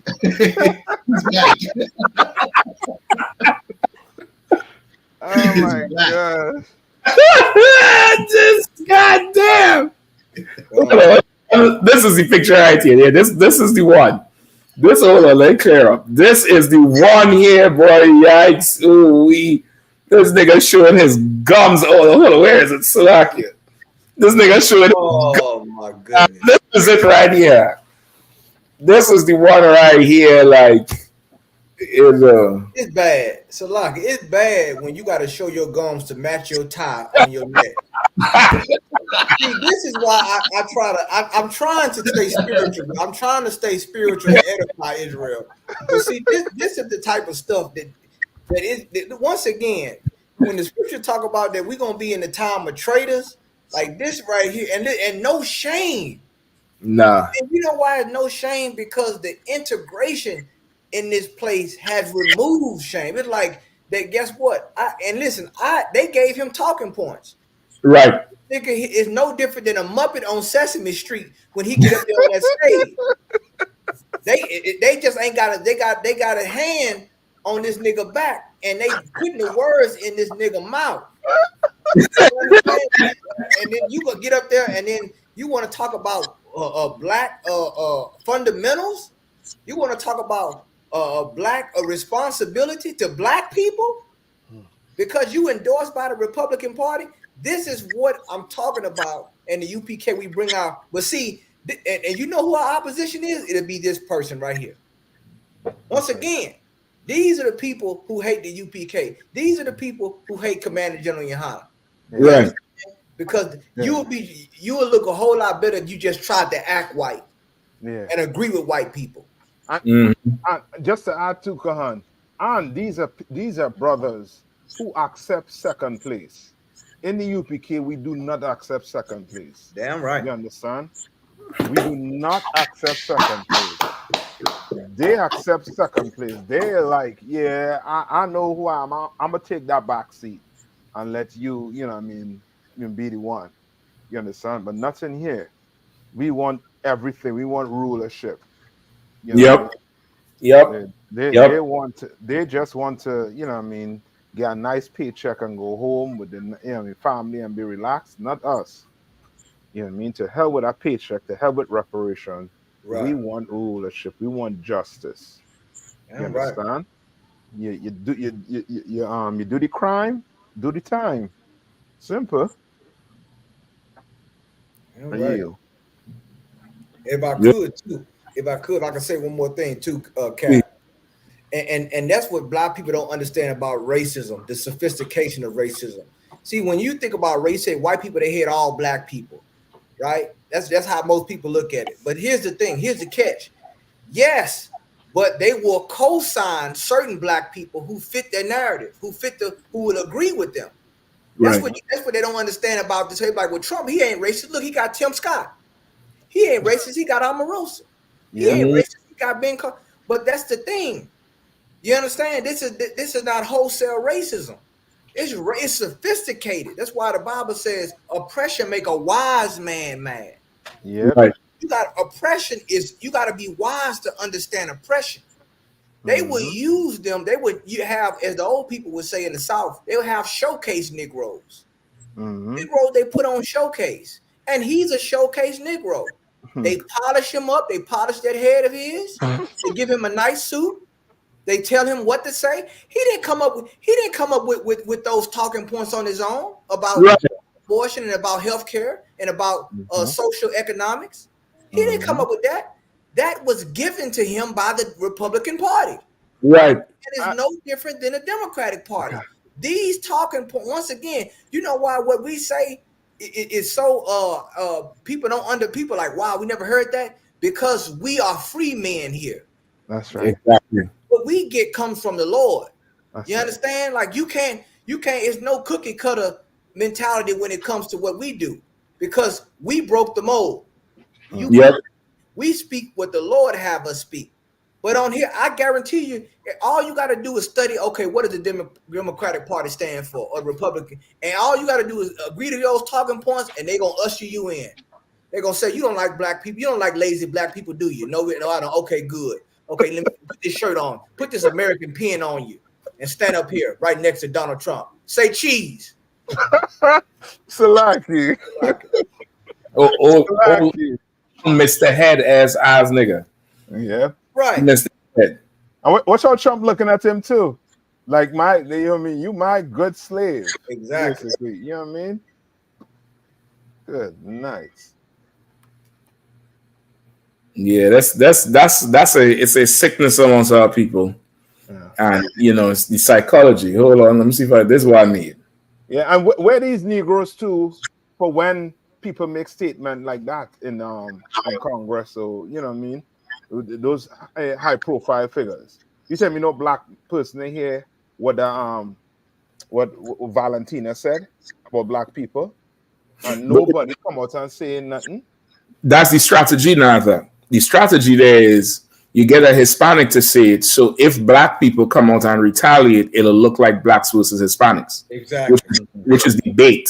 The bait there is to bait them into that. So the Democrats is not saying nothing because that's not a war they want to fight. They're already losing. They're trying to see how they could push that caucus over the finish line in November. But they know Biden is done. So they're not going to come out now to say anything because they know even if they stick to the point on this argument, once it trickles down to the streets, it'll be a black versus Hispanic thing. Yeah. No, Salaki, I was talking about this big-headed Negro. Like, he agrees with what she's saying, too. Oh, hell yeah. He said go. You understand? Yep. I like it. Them Negroes in the Republican Party. Just sit back and let that woman say whatever they say. Sit back and let Trump say whatever you want to say, because they believe the same thing too. Yep. I mean, they're the ones, you know what I mean? They're the problem. They're the problem in the black community. You're looking at, you know what I mean, the brother on the corner like he's the problem. He is not the problem. You understand? These men here is the problem right here. You know what I mean? These, you know what I mean? These are the men who basically have your community in the way it is. Yeah. You know what I mean? Exactly. If I could too, and let that be a warning for all you brothers and sisters out there when it come to these political parties, man. You know what I'm saying? Like, once again, if you're gonna let Satan put a battery in your back, you better make sure it's charged. Let me tell you something. They about to run out. Trust and believe. You know what I'm saying? There's a day coming for all, like the Bible say, every idle word you're gonna have to give an account for. You understand? And we know who they are. They have shown themselves. See, pride has gotten strength in this place. You understand? Like they able to say all these things about black people and Hispanic people, and you sit back and watch. You toe the line. Why? Because you don't have no loyalty to your race, which shows you're not beneficial. Right. So you see these people show up coming into these areas talking about vote and talking about how things are going to get better. These are just talking points, because when the rubber meets the road, when you talk about the real political firestorm that's going on, when it talks about how even with critical race theory, DEI, all those different things, those are as they say, dog whistles. You understand? And trust and believe. You hearing once again. Satan, he knows how to get two for the price of one. He can speak a message to the alt-right extremists who have a manifesto to do a mass shooting, and he can also speak to black people who want to be sellouts at the same time. You get two for the price of one. Easy. It's a lot. Yep. I try to play this soundbite here, but I don't know why it's not playing. Could you all hear anything? No. No. All right, hold on. I might need to pull this one out and play the other one. Hold on.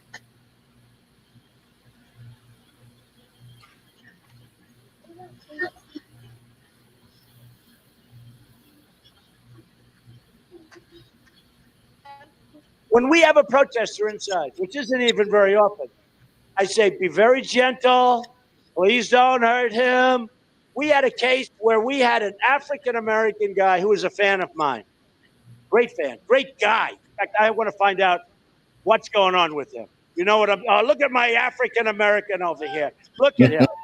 Oh, and he'll see that as racist, huh? Are you going on with him? You know what? Look at my African-American over here. Look at him. Are you the greatest? You know what I'm talking about? Okay. Yeah. That was Donald Trump during a campaign. No, take that, right? Take that with Donald Trump. I'd go right back to Tim Scott. Look at my African American. Exactly. Look at my African American over here. Isn't he the greatest? Isn't he the greatest? I was trying to get the song to play while the picture of the technology ain't technology in. Yeah, I mean, it ain't teching tonight. That's look at my African American. Isn't he the greatest? Exactly. That's going on. It's like, and he talking about like him like he's property. Like look at my dog. Look at my pit bull. Look at my horse. Right. Look at my African American right there. Isn't he the greatest? It's a lot. Look at my nigga. Hey, Salaki, what you said is so heavy, man, because mine's a possessive word. That's right. Now, notice he didn't say our African. First of all, let's just talk about the community. He said my once, and remember, Trump is a businessman. You got to understand, you're dealing with a super capitalist here. Let's not forget that. My African American. You know what I'm saying? Meaning, I can stick this nigga on the billboard, or I can put a patch on him like a race car. He gonna sell for me. This nigga here is gonna sell for me day and night. You understand? Yep. And then he didn't even say American. Look at this, my fellow American. He said African. Why did he have to distinguish African American? because he wanted to let everybody know that these are separate group people, but he's working for me. He's on the payroll. Mm-hmm. I mean, like these. There's a pic. I don't know if you can find it, Cap, but if you can, there's a picture of a Negro that he's over the blacks for Trump. I mean, there's a group that's actually called Blacks for Trump. This nigga here, and this nigga has a Jerry curl. Can you find? I mean, if you can find this nigga here, I just want to segue just for one moment. I just want to show you how far black people then fail. And if Captain Shock, when he put his picture up, his cap, he has a Jerry curl. He has a beard with a Jerry curl, and he's big with the the black for Trump, man. And this nigga here, I mean, if you look at him, you're gonna understand how he lost his black card. I'm gonna give you the year that he lost his black card when we see him on the screen. I'm gonna tell you the exact year this nigga stopped being black. I'm gonna tell you with it. That's that nigga right there. Look at this nigga. Yeah. This nigga, I'm gonna tell you, this nigga here, this nigga ain't been black since 1980. The last time he was black was when you had the hit song "Shower Me with Your Love." This was the last time this nigga was black. That's the last time this nigga was black with this Jerry curl. Nigga stuck in the 80s. That's the last time that nigga was black. He holding on to he a time capsule of when he was black in the 1980s, and this nigga walking around with black Trump.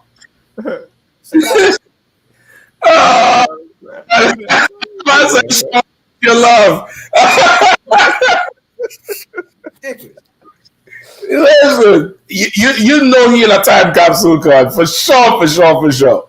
That curl, I can't tell if it's a Jerry curl or S curl. It looking like the kiwi polish you put on your boots, sir. Exactly. The kiwi polish you put on that boots, brother. It's rough. It's rough out here. It's rough out here. But listen, while they, stepping and fetching, Putin is calling in all the ranks. Yeah. He's calling in all the OGs. Listen, Putin, okay, we gotta get to that because Putin stepped to South Korea.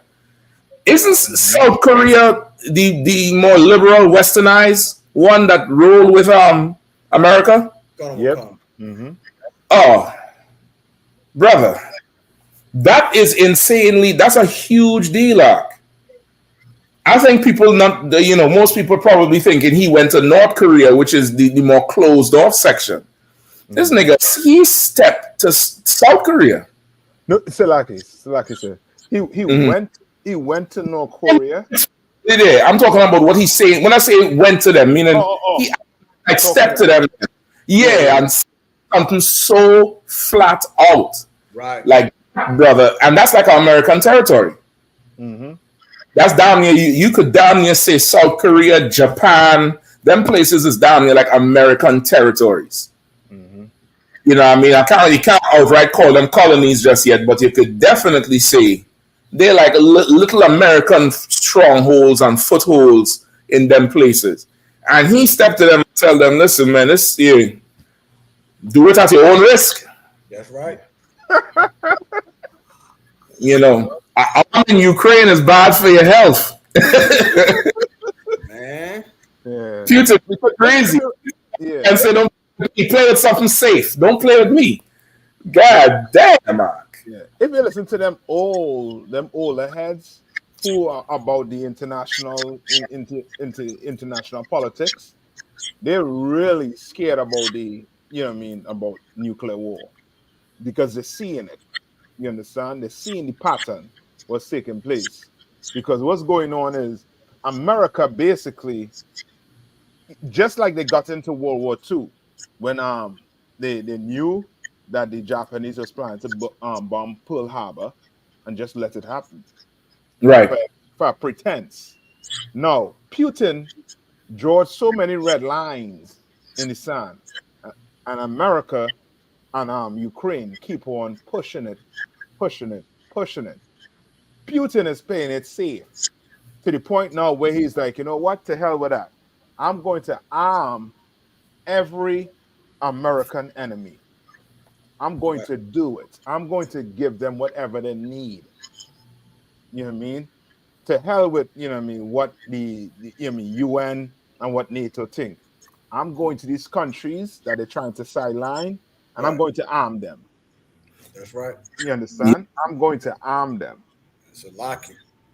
If I could, and it's so heavy, this is happening, man. It's more, if it's more going into the prophecies, more and more. Like we enter in a new era of multipolarity. If you want to talk about moves on the chessboards of war, like you need to see what's going on. A lot of people is saying they trying to say, well, hold up, he just gaslighting the West. He just gaslighting, but no, not now, because he's fighting a war on one front already, and he's gonna help. He's gonna help the enemy of it. He's gonna help the enemy. He's gonna help the person who's an enemy of America to help them out. So they saying it's some kind of treaty, and they don't really know the terms. Of course, they not really releasing the terms as far as what him and Putin sat down and talked about. But some people are saying there's more artillery shells for Russia and more technology for North Korea. That's it. And once again, you can weaponize technology. You understand? So these are things here that they're starting to shift the whole thing. In North Korea, South Korea, they don't like it at all. Best believe in that country right now, everybody's on high alert. They may not say it on the international news. On the Western news, but they on high alert. When somebody that show up next door, it's a problem. They got nuclear missiles, it's a problem. And that whole thing, like America, like they know exactly what they're doing, man. To the point whereas you want to go put nuclear missile or arm a country right next door to another superpower. But when as I say, when that superpower come to your back door, you send in your boats and your submarines to to take preemptive strike if needs be. Why are you doing it? If you want to go across there and he come across here, and to boot also too, as what Kahan say with that multipolarity, right? America knows that you cannot have that. That cannot exist. Right. You understand? That cannot exist. It's either you're going, the lion don't share, don't share what I call power, with a gazelle. Right. You understand? Or a buffalo. He don't share. You understand? Now that whole fantasy of multipolarity, in the world, that ain't gonna work for nothing. The Lord don't want these nations ruling over us. And all the things that all the fantasy, policies they come up with is not going to work. We had to be in charge. We had to be on top. So we could tell Russia, "Nah, you will calm yourself. Put that back." Put that back in the silo. America, chill. You understand? You Arabs across there, stop going and marching around Mecca in the hot sun. Is that rock you're going? You won't die? Like these other nations need us in charge so they could survive, so this earth could could heal and live. Right. You understand? But when you have them in charge, you had to think about nuclear war going and pop off. You understand? Because they all about gobbling up the whole entire earth. One outright want to do it, the other trying to do it in some, his policies or some fantasy way. You know what I mean? Right. Listen, if I could, real quick. I'm gonna just be real quick. There's something because they'll make it out just to see. They'll make it out as if Putin is some old nut, and he's just like almost like a terrorist, a sophisticated terrorist. They'll make it out like that when he is doing to them what they did to him. That's it. Ukraine decided to succeed from him or defect, and they seek to arm Ukraine. Ukraine has become an enemy to him. They're seeking to arm Ukraine. So now he is trying to arm everybody else. It's damn near like, let's see how you like it.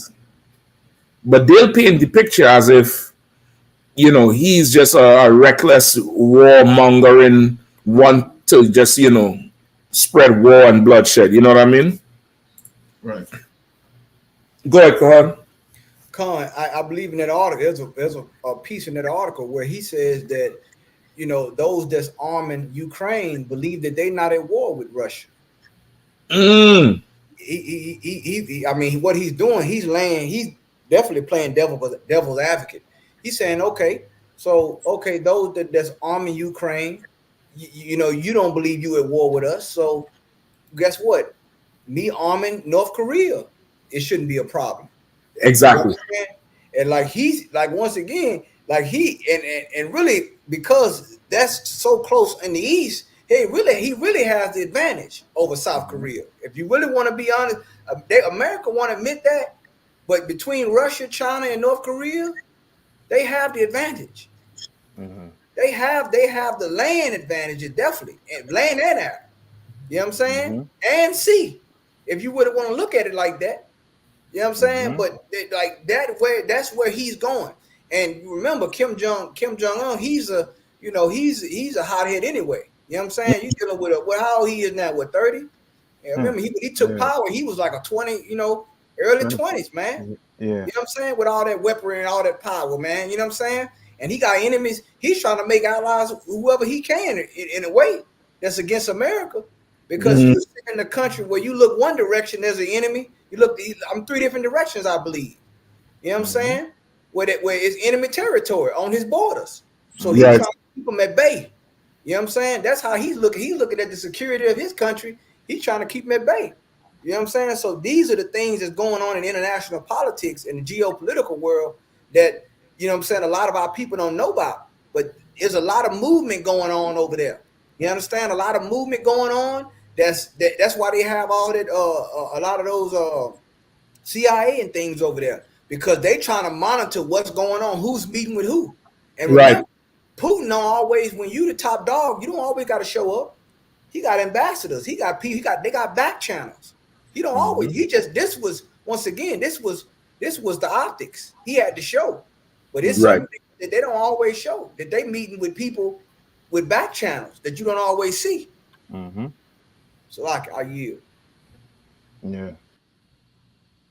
So if I could, and they said this meeting they haven't met in 24 years. It's the first time he's been over there in 20-something years. So, I mean, it's definitely historic. It's historic. You know what I'm saying? Yeah. And so it's a big deal. It's a big deal. Like they both damn near nuked up. Definitely, Vladimir Putin could give him some more nukes, or give him some more technology for the nukes. And you know what I mean? I believe when I watched it on the news, they said there was a pact as if one country gets attacked, the other country will come to his defense or come to his aid. That's what I've seen on the news on WARNS, which is the Indian news. Because you can't get a lot of information from the news in America. Right. You get on the German news, the DW, or the WARNS news, which is the people from India, and they'll tell you a little more about what's going on. So because our people, they keeping America asleep. They keeping America asleep to the right time when they will try to, a lot of times like with the Pearl Harbor thing, they may try to wait for something or create something to kind of galvanize the people to support it. Because if there was a kind of pop off of deeper war now, they ain't gonna get a lot of support. From the masses of Americans. Masses of Americans, they like, man, we don't want no war. We want peace. We don't want to be, really actually losing our sons, like the scriptures say gonna happen. The scriptures say they think they're gonna not be a widow, or not be a widow, and not be motherless or childless. That's the last thing they want, is to actually start losing their sons and start losing their husbands to overseas in a real war. That's it. So it's definitely big. It's definitely like, if it wasn't no World War III stuff going on before, it's going on now. Yeah. You know what I mean? Like recently, like this is a big thing here, and then it's some more things going to happen behind this also.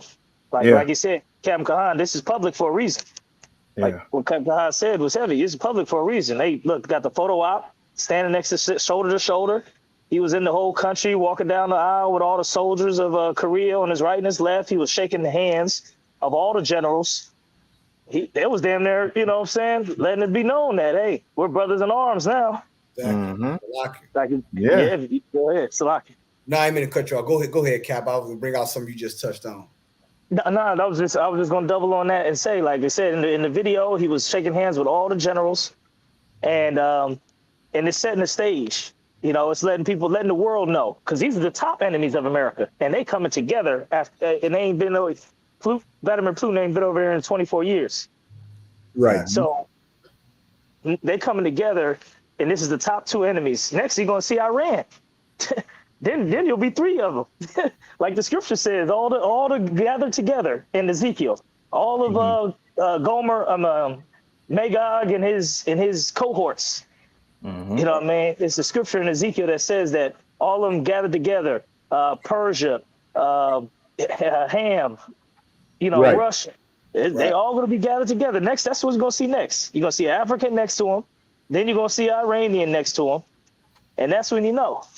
The stage is set. That's right. And Salaki, if I could too. I know you were done. Was you done, Captain? If you brought out some heavy points. Yeah, that's drop it there. You definitely saw a high form in the video. They have a high form of military pageantry that was going on with the military marching before both of those quote unquote leaders. And that right there, when you have it's one thing to now keep in mind. Now you're talking about a peace treaty, but the military is marching before you. Like, I mean, come on, man. Like, I mean, if the word read the room is not prevalent, you better understand it in this case. You got them shaking hands saying it's peace, and you shaking hands with all the military generals, and they got soldiers marching before you. You know what I'm saying, on the street. What is that showing you about how they operate? And let me tell you something else Putin knows that's brought out in this article. He knows that South Korea has been providing humanitarian aid and weapons and military supplies to Ukraine. He knows it. He knows that. Remember, Putin worked for the KGB. He ex-KGB. So he knows what's going on that ground. You understand? Right. He knows what kind of artillery is made in that country. He knows once again, when you go into war, that's why the Bible, it's a scripture where it say, give me that scripture where it say count the cost. If I could, my brother. Look at this here. They marching, they marching on the street. Look at that military pageantry right there. You know what I'm saying? Coat of all, you know what I'm saying? With the military vehicles behind. Now you talking about peace. Why all these military people out here? Huh? Because once again, is a reason this is public. You understand? They study advertising. They know what it means. And then you have the children there. You know what I'm saying? The national solidarity. They know how to put on a performance.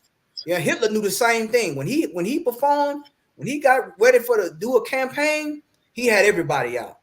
He had the swastika, the flag. He had the children.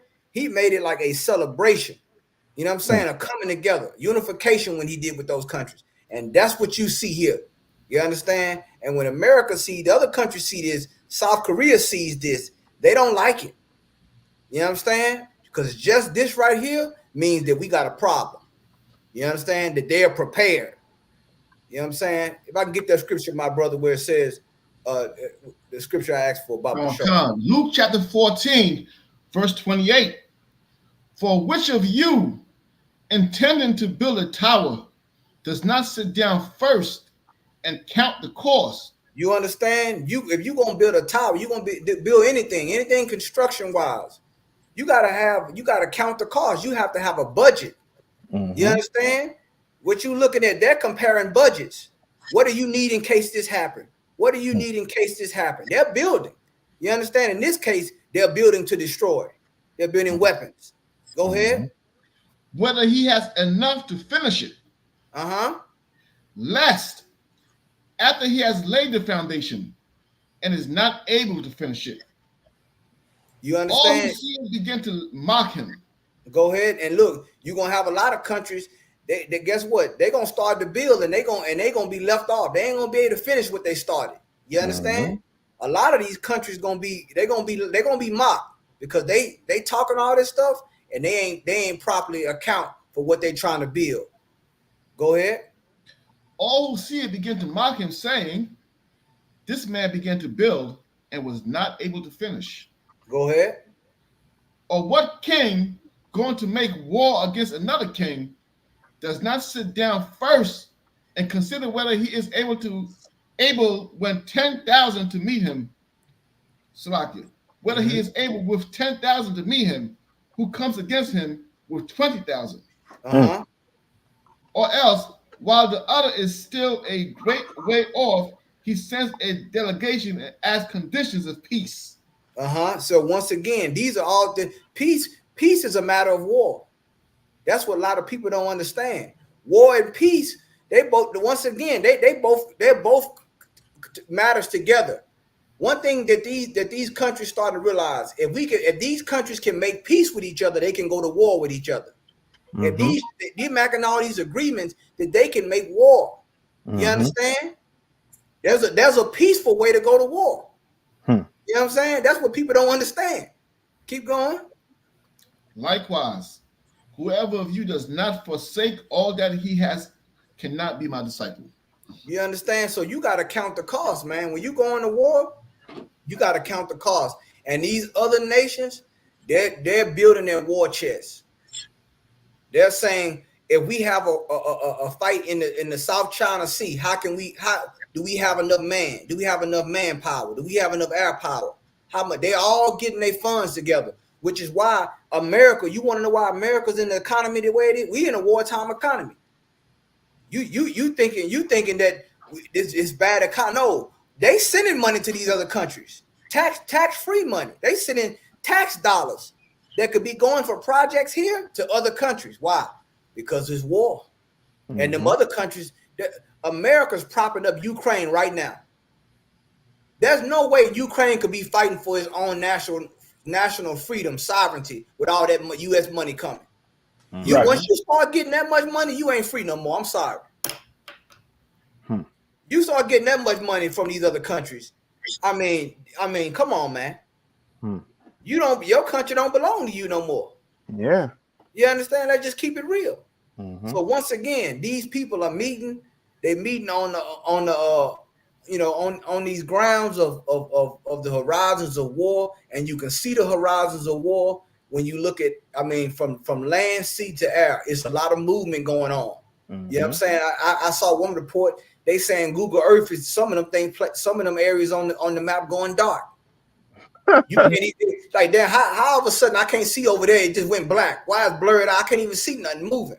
Because guess what? It's a lot of things going dark now, a lot of movement going on. Why? Because war is on the horizon. You understand? They positioning themselves for war. That's what they moving, positioning themselves for. Yeah. So like I yield.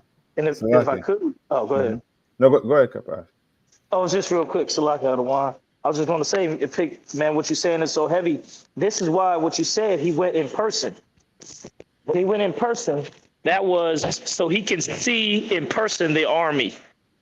Because when you were part of stuff like that, when you're part of the of armed forces, militant movements, you can see the strength of another group by just looking at they moving.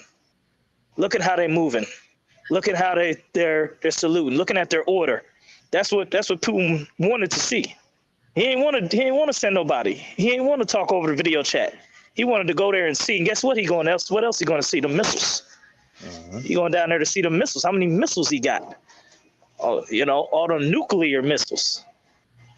So I just wanted to bring that out too. Like that's why he's wanted to see it in person. That's why you see him in front of all them forces, because he's looking at them saying, okay, these are pretty disciplined. These are pretty okay. These soldiers can bang. They like my soldiers. I see. Okay, that's why they smiling. Look at him smiling. He's smiling because Kim Jong-un know. Yeah, you see what I got. You see how my men are. And Vladimir Putin like me. I like how I see how your men are. This is good. This is good. We need this. So that's what you're seeing. That's what you're seeing when you look at these things, these videos. Yep. And it's extra pomp and circumstance because Now the people, the local population gets to see, him being pleased, and the Russians get to see how the Koreans treat their leader. Like the exchange is more than just arms and ammunition.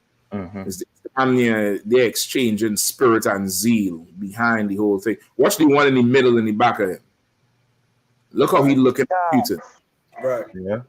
Like with pleasure and excitement, because of course he's standing up to America, and he came to us. He didn't even send an envoy for us to come to him. He took his time and came down here, boy.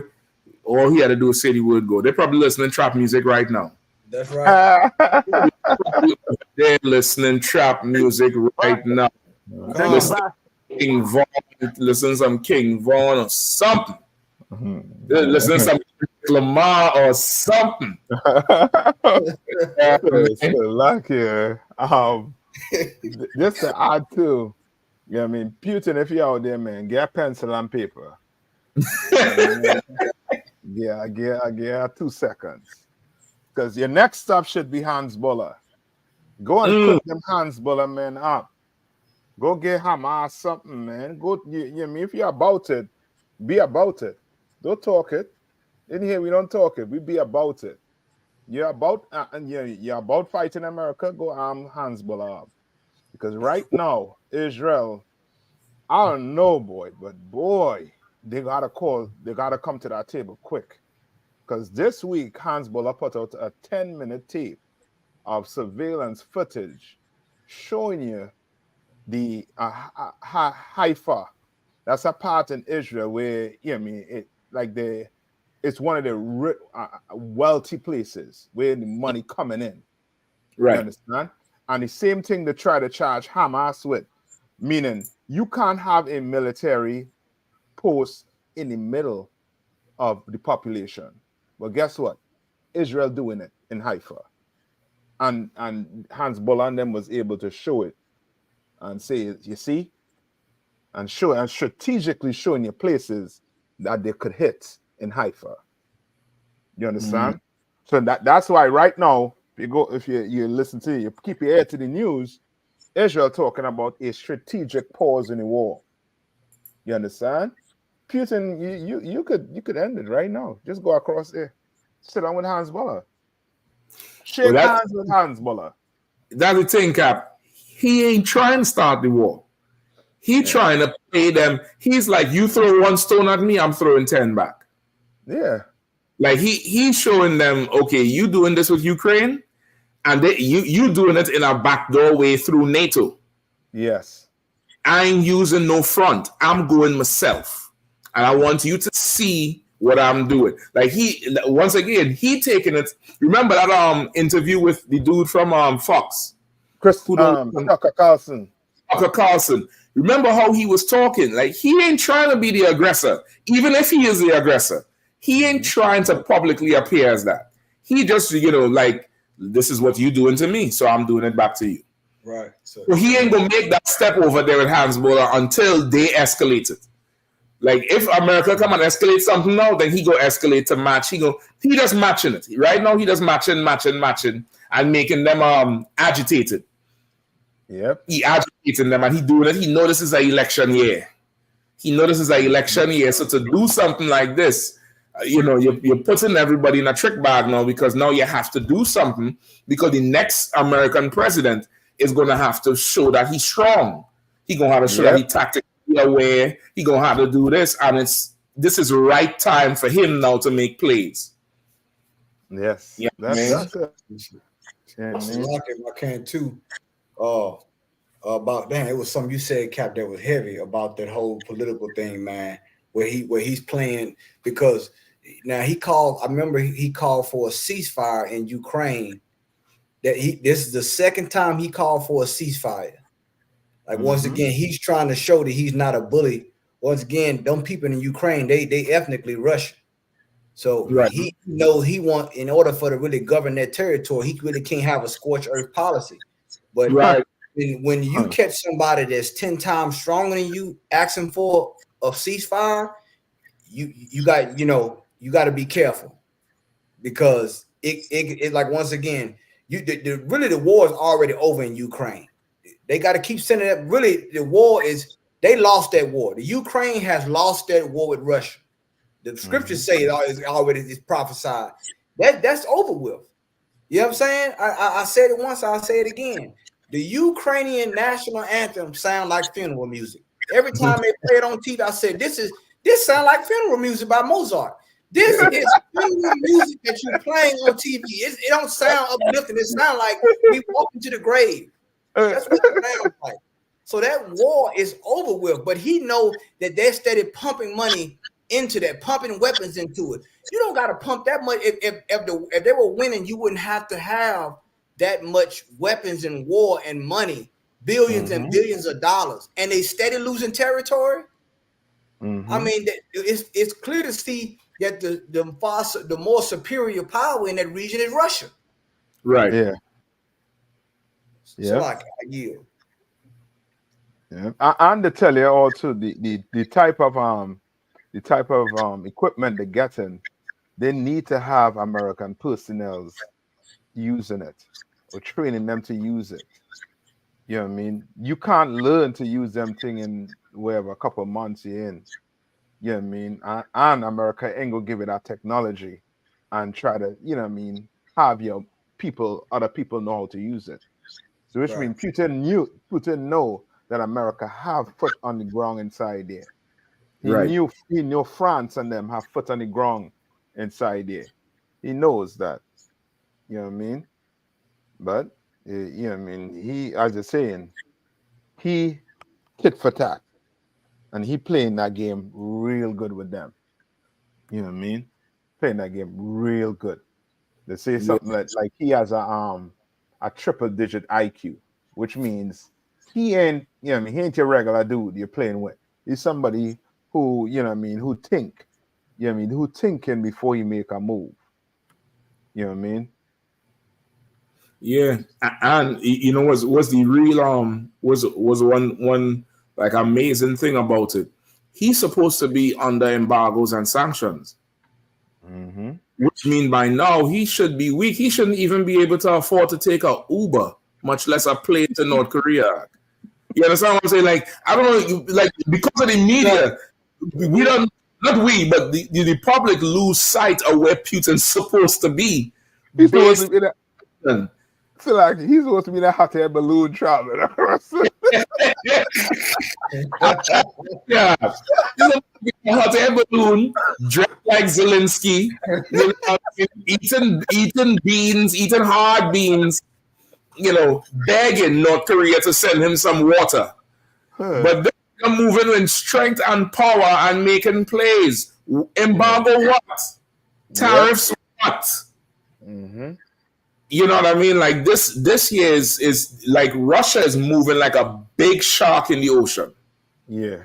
A big shark. He's swimming where the hell he want to, doing what the hell he want to, brushing up against you and watching you in your eye and then backing off and going. Remember what he did down there in that area with the is the Houthis? Yeah, the Houthis, yeah. Eritrea. Yeah, when he pulled up in that narrow region with them ships. And nobody knew who he was there for. If he was going to kill everybody, just them, just Britain. Britain started getting scared. They didn't know what he was there for. Like this nigga here, he moving like there's no embargoes on him. Yeah. Shit. So who knows? He probably has some secret farms in them mountains. I don't know what the hell going on, but none of it is touching it. Yeah. He just sent a submarine to Cuba, didn't he? Yep. Yeah. Yeah, he sent a submarine all the way across the transatlantic to Cuba. And this nigga supposed to be on the embargoes? Yeah. That bricks doing it to them. And America, because I mean, how the Bible say, a great fall, pride coming before a great fall. You understand? Like they start to react too late to it. You understand? Because they were focused on overthrowing a ton of countries. You should hear I forget this oppressor name, but he spoke about the amount of countries America sent CIA in just to overthrow, just for the sake of overthrowing it. They didn't have to do it, but they went in and did it. You know what I mean? Now they didn't pay attention to BRICS the way they're supposed to pay attention to BRICS. Right. Now they're trying to stop it, but it's too late. It's too late. It's too late in the game to stop it. So now, guess what? The whole earth had to go fight a war because of them. You understand? That's a lock, if I could. And this is where you get your international education when it's relating back to us as far as how these things are starting to unfold. You know what I'm saying? As far as the world, as far as these countries going to war. And notice this: every time these countries go to war, like remember when Tucker Carlson went over to Russia to the interview. They always before they begin their diatribe, they always preface it with history. Yeah, before he got started, Putin said, "Let me tell you something about it. Let me educate you on history." Like he gave him a history because he gave him a history lesson because he wanted to make no mistake on why I'm doing what I'm doing. But because just in case you don't know our viewpoint of history, let me give you some background. Let me tell you about Russia. Let me tell you about the UN. Let me tell you about NATO. He started going into all those things. And what did that show you about your history? That you got to hold on to your history. You know what I'm saying? Like these people, they're not gonna let you get a westernized version of their country. He said, look, let me break down the history. Let me preface what my dialogue is with history.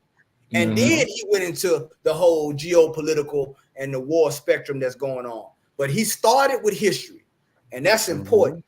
You know what I'm saying? Why you think Commander General Yahanna always talking about our history and our culture and never forget it? Yeah. Because once you lose that, you don't know what you're fighting for. The reason these men are so strong in their country because they remind the general population, what are we fighting for? What do our country stand for? You understand? When they go visit those countries, look at how those flags are blended. Well, you should have saw how the North Korean and the Russian flags are blended. They were blended together. You understand? And they were saying we have a common fight. You have your culture, I have our culture. There's a science to this. You understand? There's a science to this, and there's a method to it. But this just goes to show you, man, when it comes to these other countries, they all have a version. They never let you tell a version of their history. You understand? Even though they might have lost, their borders might have been pushed back, they saying that was once our land. But then you get mad with the UPK when we look at that. You know what I'm saying? They talking about each other's history. They talking about all the other things that they plan on doing.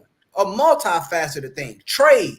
You understand? Because they under embargoes, they under blockades, which is still a military action, but they're still doing business with each other. You understand? So this is why you should never forget your culture. Never let someone tell you about your history. Don't let them identify your history. You understand? I just wanted to bring that point out about that Captain, because I remember that interview, and the first thing he said is, "Tucker, let me give you a history lesson." And he broke the whole thing that he said, I'm gonna tell you what our history is. You know what I'm saying? I'm not gonna let you tell me what we believe and what we fighting for. And because of that's why they strong right now. Yep. And he didn't rush through it either. He took his time. That history went on for about 25, 30 minutes because even halfway through, Tucker Carlson tried to say something, and then he stopped him and he said, do you want me to finish? You let me finish what I'm saying? Like he made sure and lay that foundation so you know where he jumping from. Like it ain't just wild. He's jumping from a point and he letting you know where I'm jumping from, and you're gonna listen. And you're gonna listen because in the back here I got, I ain't got AKs and 50 cars. I got the Moab and the Moab and the Foab. The Moab and the Foab. And give me two more seconds, I'm gonna make the grandfather Moab, the grandfather and the grandmother. Yeah, Russian roulette. Yeah, Russian roulette for you. Yeah. And that's so heavy too, because really and truly, they taught us that we should forget about our history. You understand? They taught black people, you know what I mean, whatever happened to you all is in the past, forget about it. You understand? let's focus on the future. And now, guess what? What's going to happen once you forget about your future? Now your enemy able to come in and destroy you, and you don't even know how you get destroyed because you forget your past. You forget who your enemy was.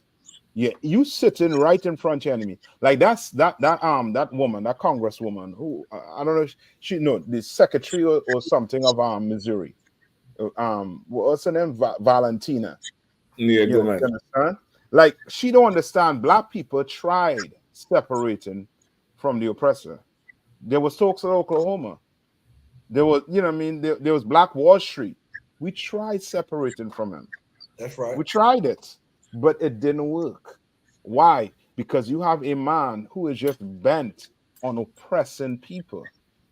So now you're going to tell us we could leave and go somewhere else. Well, when we leave and go somewhere else, guess who's coming to overthrow your government? Yeah. Guess who coming to overthrow your government and start a war? Right. Yeah. Right. You understand? Like, Right. you know what I mean? Like, you know what I mean? And that's because, you know what I mean, we really should not forget about our past. We should be teaching our kids what the oppressor did to us. Damn right, Cap. Teach them. You understand? Putin telling you he's teaching his people about their past, their history. He's giving them the real history. He didn't let America give them the history. We let America and the so-called Jewish man tell us our history. Right. Tell us what we went through. Tell us how we should feel. Tell us what we should forget about. And now watch the state of us today. Watch the state of us today. And that's because we did it. We forget about the past. Forget about the history. You understand? But under Commander Yahanna and this ISUPK, we're going to remember. We're going to bring it to the forefront. And your sons and daughters is going to know the white man is the devil the Bible speaks of. And he's a problem. He's a problem on the earth. You know what I mean? You know, people like to say guns is not the issue, people is the issue. Right. Yeah, well, the you know what I mean? The oppressor, he is the issue, not the earth. The earth is just fine. The problem is who is in charge on the earth today. Right. You understand? America done conquer Europe, they done conquer England, France, Spain, all them countries. You understand? Guess who they ain't conquers yet? Russia. And that's the big plan. Once they conquer Russia, they basically conquer the whole entire earth. They have the earth. You understand? They have it. That's a lucky.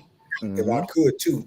And one thing about these other countries, when they come to their enemies, they even if an enemy is idle, they still consider that person an enemy. See, the problem with us is we think, we post integration, we think that that because we got a little tolerance and we got a so-called enemies that's idle, they still idle enemy can still hurt you.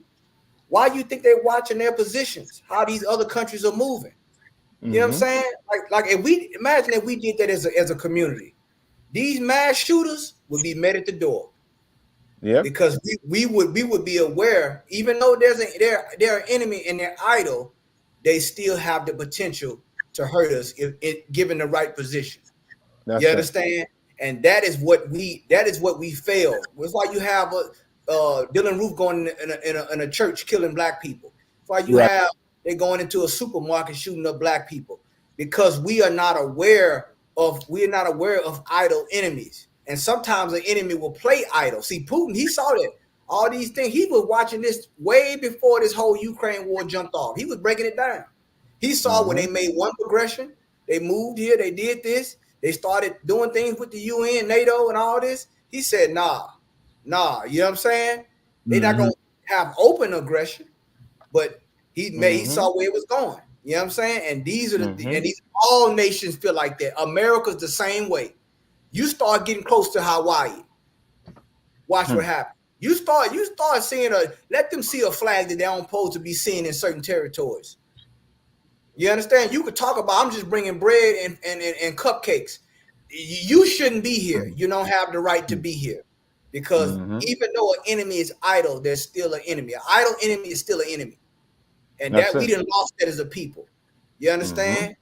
We got to get back to that, and we're going to get back to it because the Lord is going to force you by force or by choice.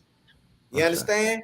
You don't have a choice, really, to be honest. That's one thing about America. America gives you the illusion that you have a choice. When it comes to your God, you don't have a choice of whether you're going to serve him or not. I got news for you. You think you have a choice, but you don't. You understand? That's right. So if I could, what the captains are bringing out about history is so heavy. I kept my composure, but it's so heavy, right? Because history is a reference point to justify the judgment. That's why in the Bible it says books were opened, right? And they were judged out of what was written in those books. You understand what I mean? That's in the book of Revelation. The books that were opened is history, right? History is what brings forth the judgment. So what the captains were saying was so heavy that Pew sat down there and talked about the history, but wait till our history comes up. That's right. Till our history comes up, then the world will know that they're in trouble. When Christ brings up our history and those books are open, then they will understand who we are and what the penalty for what was done to us is. So that's right. I know. Add to that too. Wait till the UPK. You know what I mean? Try to tell you. You know what I mean? Give you a history like we've been doing on the streets, and they're trying to suppress it. Wait till it come all the way out.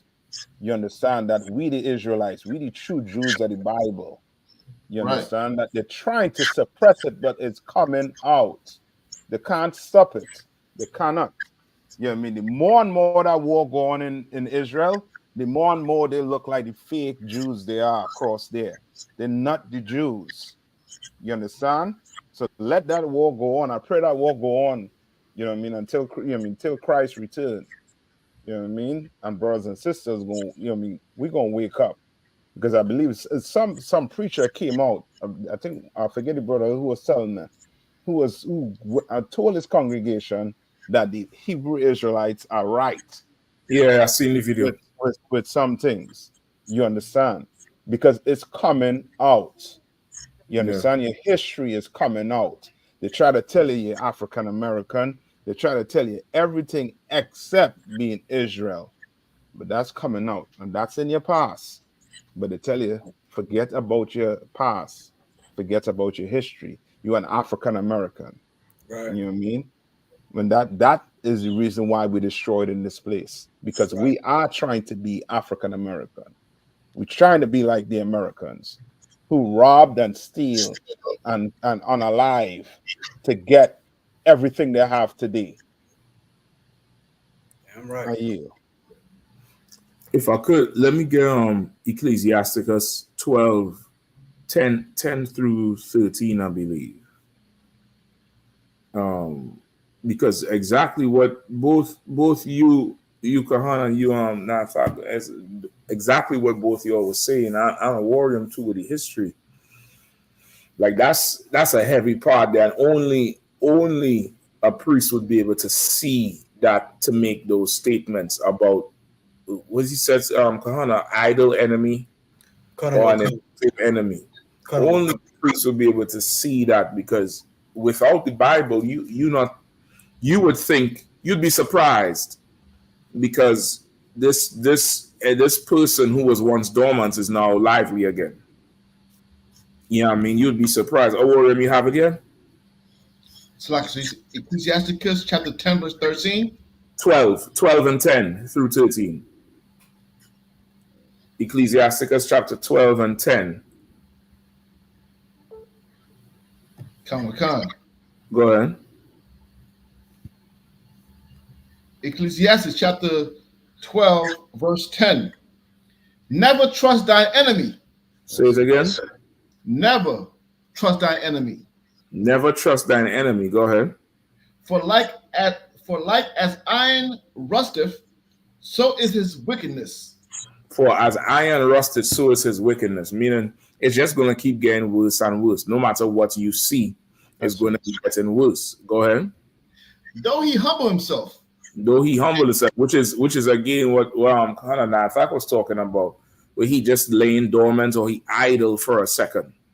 He idle. So though he humble himself, though he come down low, and if America was listening to the UPK, they would not underestimate BRICS, because the BRICS took low. That whole BRICS alliance, them devils took absolute low. They devalue their money. They start getting all kind of contract. A contract to build, doormat. They take contracts for everything, everywhere. Nowhere was too far. Nowhere was too far. And they stuck with it and built it up. Go ahead and say it again. Though he humble himself and go crouching. And go crouching down low. Like he's down low. Go ahead. Yet take good heed and beware of him. And thou shalt be unto him as if thou hast wiped a looking glass. And thou shalt know that his rust hath not been altogether wiped away. Right. You're going to be shocked. You're going to be looking at him like you don't wipe something and realize they ain't going nowhere. They ain't going nowhere. China, Brazil, India, Russia, South Africa, they done formed an alliance where you can't institute no embargoes nowhere on nobody. Keep going. Give me the next verse. Verse 12. Set him not by thee, lest when he hath overthrown thee, he stand up in thy place. Right? Don't overthrow you when he stand in your place. Don't get close to this devil. Right. Don't let him do it, because he gonna overthrow you. Keep going. Neither let him sit at thy right hand, lest he seek to take thy seat. And thou at the last remember my words and be pricked therewith. Right. And then when the trouble come, now you're gonna remember everything the UPK been saying on the street, because now you pricked, now you're hurt, and now you're hearing every speaking. Every camp tape, every class, every radio show, you're hearing it back now. Now the Holy Spirit, the Bible said the Holy Spirit will bring all things into remembrance. When you're gonna remember then what he was told, that this place is going to hell in a handbasket. You can't trust none of these damn heathens. But now is the time to start to band together with your soul. That's right. They're building nuclear weapons and nuclear bombs, and we need nuclear brotherhood. We need nuclear family. We need to reach nuclear nation, because there's one thing that none of that ain't gonna matter once you have a nation. That's right. It ain't gonna matter when you have your people, which is the strength they're drawing from. They're drawing from a strength because they have it all together. This is where we lacking, but we want to sit by these enemies, man. We want to be sit by them and watching them just because they idle like a hun saying for a second. Now you. Yeah, I'm right.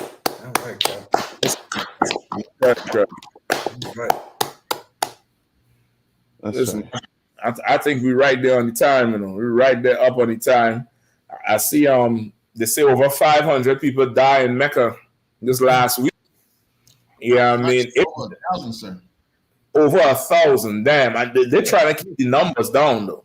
Yes. They're trying to keep the numbers down because, listen, the Bible says, I rather obedience than sacrifice. Right.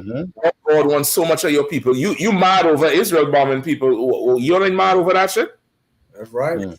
You ain't mad over how much people you letting them just die just in the heat. Elderly people just in the heat doing, getting trampled was one thing, but this heat is cooking them. And it's like, which they didn't know that is oppressors. They ain't Arab over them thing, because boy, they love our money too, but because they're trying to keep that right now.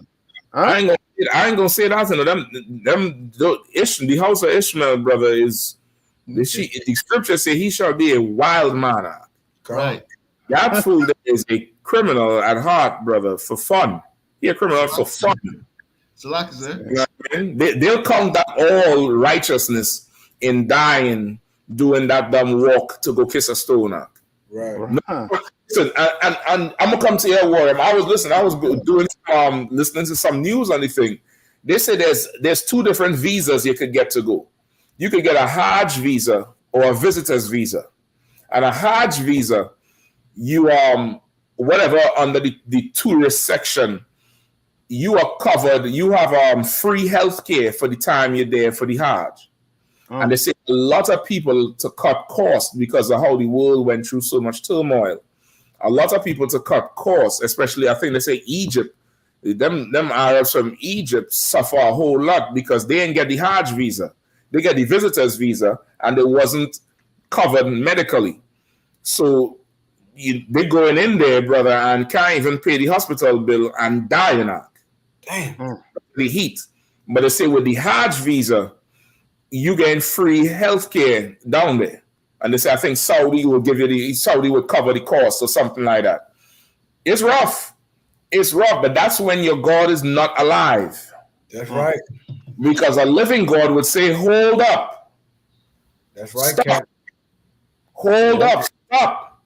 Listen, remember the plague when David counted the men, the Lord stayed the plague after a while. Right. When that fool stole the Babylonian garment, and the Phineas and them did what they did. The Lord stayed. He stayed the plague. He stayed his hand. Like the Lord will intervene if too much of is going on. That's right. This is again, the Lord is our Father. What is that stone you worshiping to you? Is he your father? Which father is going to let his children die? And listen, you Arabs like to challenge us. What kind of God will let you go through slavery? What kind of God will cook your granny in a damn white dress going to kiss a stone? Right. Damn right, Cap. Where's your God now? Yeah. Cap. So I think I want to say something. Oh yes. It's like, sir, I'll be quick, sir. So according to reports, Israel is using 70 tons of bombs a day to kill an average of 250 people. The Lord killed 1,000 in a day with heat. The Lord is on a different level. He killed 1,000 with heat. You spend 70 tons a day to kill 250 people? It's like a count. No. Listen, he killing you and keeping the buildings. Them bombs, buildings. The Lord killing you, and you get the building back in after everybody who unclean gone. So like it No, what you saying is so right, Cap. When you talk about our God is an understanding God. He's a living power. That's right. In Psalms 121, it says, "The sun shall not smite thee by day." and so I got to go. See, I'm trying, Cap. I'm trying. But I got, like I said, I'm gonna put the hammer down on a lot of this nonsense, Cap. I'm trying. You know what I'm saying? But I gotta let the scripture speak. The sun shall not smite thee by day. He's talking about his children. You know what I'm saying? Nor the moon by night. But the Lord protects us, and he gives us provisions on how to serve him. Mm-hmm. That's one thing about the Lord. Like our Lord, our God isn't AI or some other false god or these stone and wood. He understands. He gives us provisions, even up into the Passover. He gives us provisions and put righteous men over us, like commanding General Yahanna. That's right. You understand? He put a righteous man over us, commanding General Yahanna. Once again, when we do things, you have a righteous man over us, a prophet of the Lord, commanding General Yahanna, who's a priest, and who gives us the scriptural layout, the provisions on how to serve the Lord. Right. And that's the thing. Like they should have known this should be a heat advisory. And then not only that, you got to understand, you got body heat. Now listen, if you ever been in an area where it was hot and then you got thousands of people around you, that air is different. Yeah. The oxygen level and all that is different because you are in a hot area. And I mean, this is science, what we're talking about here. Mm-hmm. And you see this and you still go out there and 1,000 people die. You understand? But one thing I always remember, that hearing Commander General Yahanna, and General Muhammad said it also, when we looking at these other nations, now they're willing to go out there. Now you feel this for a minute, Black, Hispanic, and Native American Indian people. They're willing to go out there in heat and die for a God that's not real. Right. What are you willing to do for your God? And he is real. Mm-hmm. Yep. That's what stay on my mind. I look at that, I said, man, I gotta up my zeal. If they gonna go out there and die for a stone that's not real, we gotta raise it up now. Nah. We gotta show our God that we willing to go to extreme measures for him, and he's alive, and he will keep you alive. He controls the matters of life and death. But that just goes to show you, you know what I'm saying, how these heathens operate, man. But like the scriptures say, Psalms 21, the sun shall not smite thee by day. They got smitten out there because their God is not the God of Israel. That's right. So like I yield. Now you ain't never lied. You ain't never lie about that shit there. Like that's that there. I'm trying to find some pictures to show, but they're falling out, brother. They say in the damn report, they're begging the elderly to not do it, and they're finding a way to still say they're gonna do it. Them to not take the war, and this is what how long does that Hajj last? The actual one thing for each year. How long does it last? It's like a month, right? Let's see. I don't know, but I gotta look it up. I think it's like a month. Let me see. Well, Hajj, Slaka said, Hajj lasts between 5 to 6 days. Okay. Right. But by the way, sir, Slaka, it's an average of $10,000 per person to go. Oh boy. So they don't care if people go and die. They just want the 10 grand. Right. For a long time, that was Saudi Arabia's main source of income. I didn't know that. They say this is supposed to be the last site where that Muhammad gave his last speech or something like that. That's part of the attraction. But this is the thing though. Like you mean to tell me over a week you cannot divide this thing up orderly? Right. You can't divide this up. Say again? I said, at least put some sprinklers or something. Put something on the rock where the water's, like, come on, man, or something. This here is the heathens, brother. The gods of the heathens are vain. That's what the Bible say. But the heathens themselves are like, if you wanted to know Adam, this is who was on the earth when the Lord gave Adam wisdom. That's right. Because this here is utter foolishness and not a care. Now, when these people die, who taking care of the children home? Exactly. What's going to happen to them? And the Lord said, I rather obedience than sacrifice. Yeah, right. You doing all these grooming houses and all these activities with these little boys, but you think suffering in the heat for one day or 1 week and dying is going to make you right with the Lord somehow? How about vacate all the land that belongs to us and give us that back?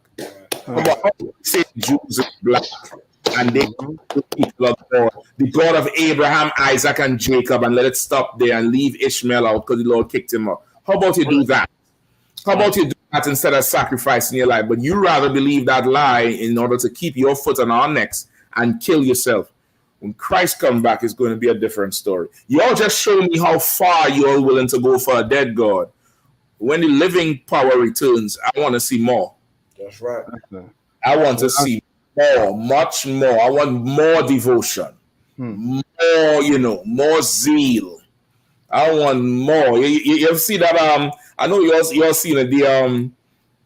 The Conan movie when James Earl Jones was saying the power is when you could wield flesh, like any man could wield a sword. That's right. Power is when you could wield flesh. And he pointed on top of the mountain and did some gesture with his hand, brother. And they started jumping off the building because he took the jump. When Christ comes back, I want to see more. If you're going to do this for a stone, when the king returns, brother, I want to see some amazing stuff. I mean, amazing. Just standing ovation shit. Not walk and just fall out. Give me some water. I want some standing ovation shit, man. Come on, man. Somebody ought to get charged, man. Like how the hell? Where's the UN? Damn Hear right. this? They're saying the Hajj pilgrims walk 40 kilometers in 52 degrees Celsius, which is 125 degrees Fahrenheit. Yep. 40 kilometers. And they have to make that walk out. That's what they're saying. They was asking the older people. They were saying, how about you let the young people walk for you? Right. And we something else to carry on. And the old people was rejecting the shit out. They rejected it. They're saying they have to do it. They have to do it. Even if they die, they want to do it. They want to do it. They want to do it. Because your God is dead. It's a lot. Thing. Please. And how do you know that our God is real? When you look in the Bible, when Israel was thirsty, the Lord allowed Moses to strike a rock and water come out the rock. Come on. No water came out of this rock for them. Come on. No water came out of this rock for them. No water came out. Like, they didn't even use technology to put a sprinkler on the box to make let the waters, be on the people that they making it around. The water did not come out of this rock, but for them. But our God had water come out of a rock for us in the scriptures. If you read it, when we were in the wilderness and we were thirsty, the Lord had water come out of a rock for us. You understand? So our God is real. That's right. But see, this is the thing. See, they don't really want to go there with the UPK. First and foremost, they really don't want to go there with the UPK because once again, look at this practice. Like just this alone is showing it's something wrong with this religion. It's something wrong where you don't have the understanding to know that it's hot, and then you have body heat next to you. The air with all those people next to you. You take what Captain Nathak said. You probably add 10 or 15 more degrees to that. Easily. And you remember your body losing tremendous amounts of water. Yeah. Sweating. You know what I mean? Your organs cooking inside you. Alcohol, I'm gonna give you another one.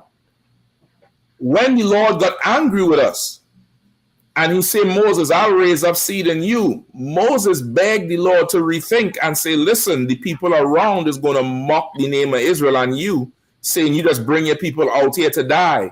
And the Lord rethought himself and say, all right, you know what, you're right. That's right. And mercy on us. You mean to tell me your God can't have no mercy on you? Damn right, Cap. Your God need you to fight for him and go blow up a building. And he need you to die so he could feel good. You, my Arabs, you better walk wide next time you see me, man. Cross the road. Don't ask me a goddamn thing. That's right. Don't ask me nothing. Yeah. I'm right, Cap.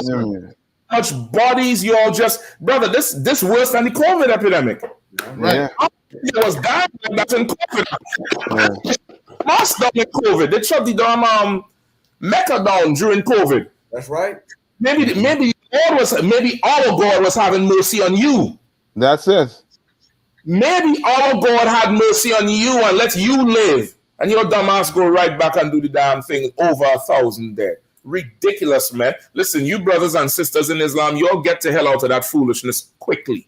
Right. Because if the Arabs would do this to themselves, just know if you was there, they would let you walk with them on your back. That's right. They would slave you into the ground for it. So like a warrior, we have something. Sir, sidebar, just so everybody knows. Today in North Carolina, the brothers were blessed today. Nobody died. When the clock took the team down to North Carolina, people gained life, people gained hope, and the Lord did not smite us down there. And we was in the heat. Right. Yeah. It was 105 in DC. I know it got to be about 115, 120 in North Carolina. Yeah. Right. And when you say it was hot, you go under the tent, but you went to the car, turn on some AC. Yep. Damn right. Shit. Yeah, I mean, and this reminds me of the story too in the Apocrypha when the birds and them they want to fight on the Sabbath, right? And they got unalive, and then I forget the brother who came and said, "Nah, we're gonna fight." Matthias. Yeah, we're gonna fight on this day. You understand? Because he understands the Lord want them to live. That's right. How in the hell your God wants you to die for him? Then who gonna serve him if all your dad and his son? Right. If your dad and his son, then that telling me I shouldn't serve that God. Because that God letting 1,000 of you fall out on the ground dead in the heat. So, nah, brother. If I could, Cap, and by law, that makes that place an unclean place. Yes. By law. By biblical law. Yep. 1,000 people die right there. That is now an unclean place. Yep. According to Abraham's law. Right. You want to claim Abraham? You want to say you a son of Abraham? Well, then that makes that. See, we can go there. We can get real Old Testament when it comes to this rock and all these other things. You understand? That make according to the Levitical law, this right here is an unclean place now. 1,000 people. It was an unclean already spiritually because you dedicated to another. You got another god there, but now it's really unclean. You understand? 1,000 people die right there. You think God is with that? Nah, that's not our God.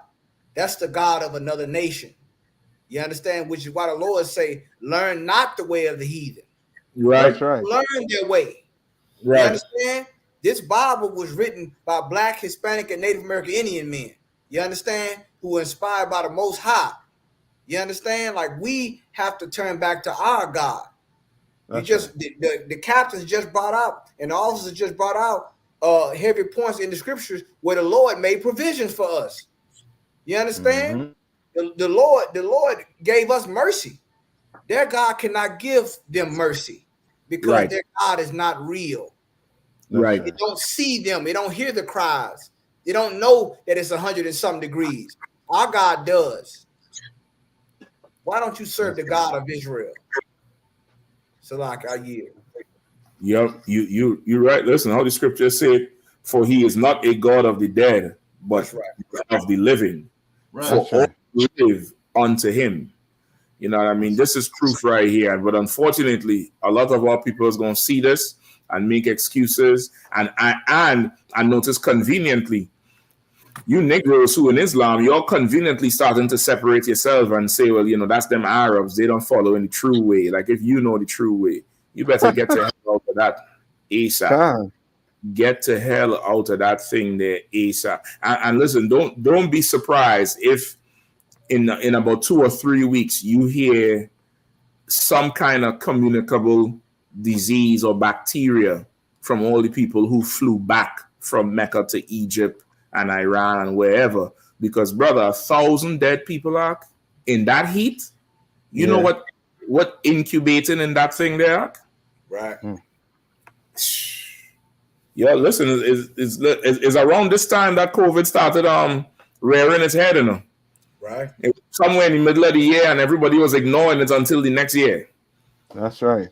Yeah, I mean, this could be the beginning of a whole other play coming out of this thing. Now, imagine a play coming out of this election year, and Putin, you know, going by everybody. He's doing a pop-up concert like Kendrick Lamar. They're not like us. They're not like us. And looking at everybody.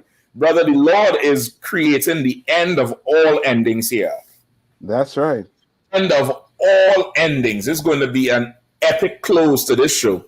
Stay tuned. Stay, man. You know, gonna be nice too. Yeah, come on. Like nations, like when Christ returned, like everybody turned to each other and like, you and this too. Right. Yeah, I mean, everybody want to know how the hell they got to this point. Yep. You know what I mean? And it's gonna be nice. Yeah. Like you said, you know, they out there doing this around that rock and think they could, like I said, this could very well open Pandora's box. Very well. You know what I'm saying? With all this, you know what I'm saying, heat and disease and so forth. Because, you know what I'm saying, the Lord is not pleased. And he's taking it there. He's taking it there, and he's turning, once again, he's merciful. The Lord is long suffering.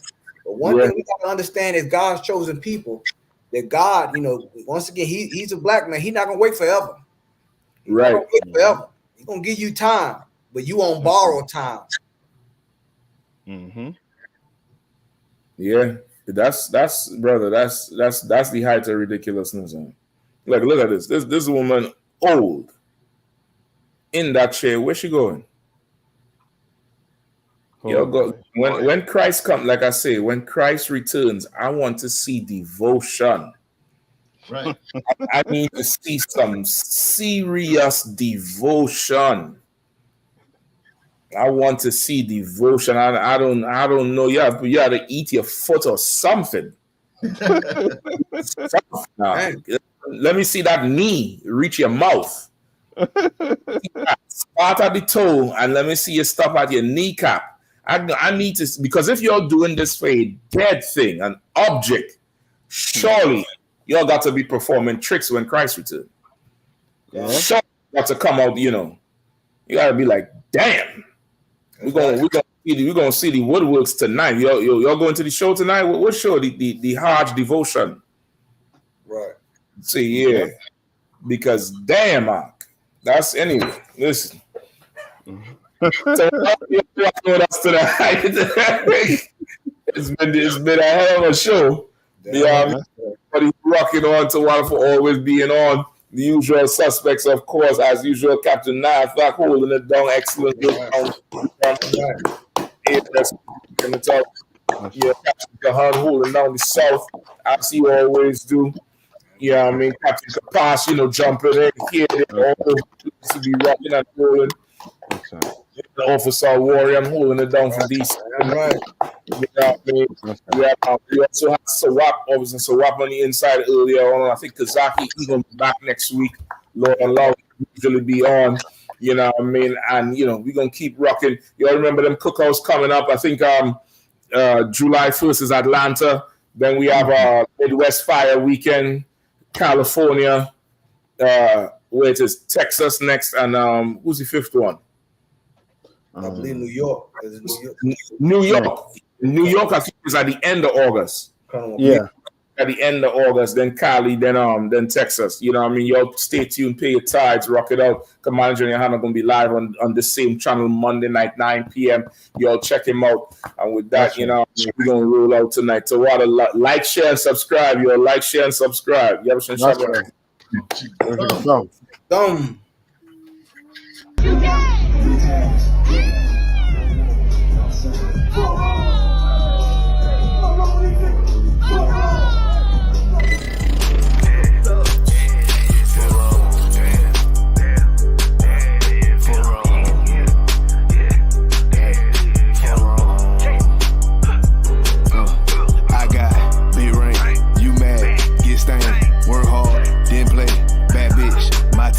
We vibe, we lay, you purple, you gay, your leech ass, lil' fame, I'm on wall, not the same, fuck wrong. Fuck wrong, these people. Fuck wrong. I try to tell these motherfuckers time to time, nigga. Fuck wrong. Pussy ass, purple ass niggas, man. Fuck wrong. Nigga your born ass right. Niggas better get their weight up, you little body bitch. Worry about a damn pay cut, you little body bitch. I ain't worried about none of these niggas, little body bitch. You damn scare rag, coward ass little body bitch. Had to fuck around, get my rank up, you little body bitch.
bad bitch, and I'm smooth with it, y'all Zaka, you little body bitch, and I switch nigga on Naya Thought, you little body bitch, and I'ma stay turning like the cars, you little body bitch, and I'm so cold like a bond, you little body bitch, and I'm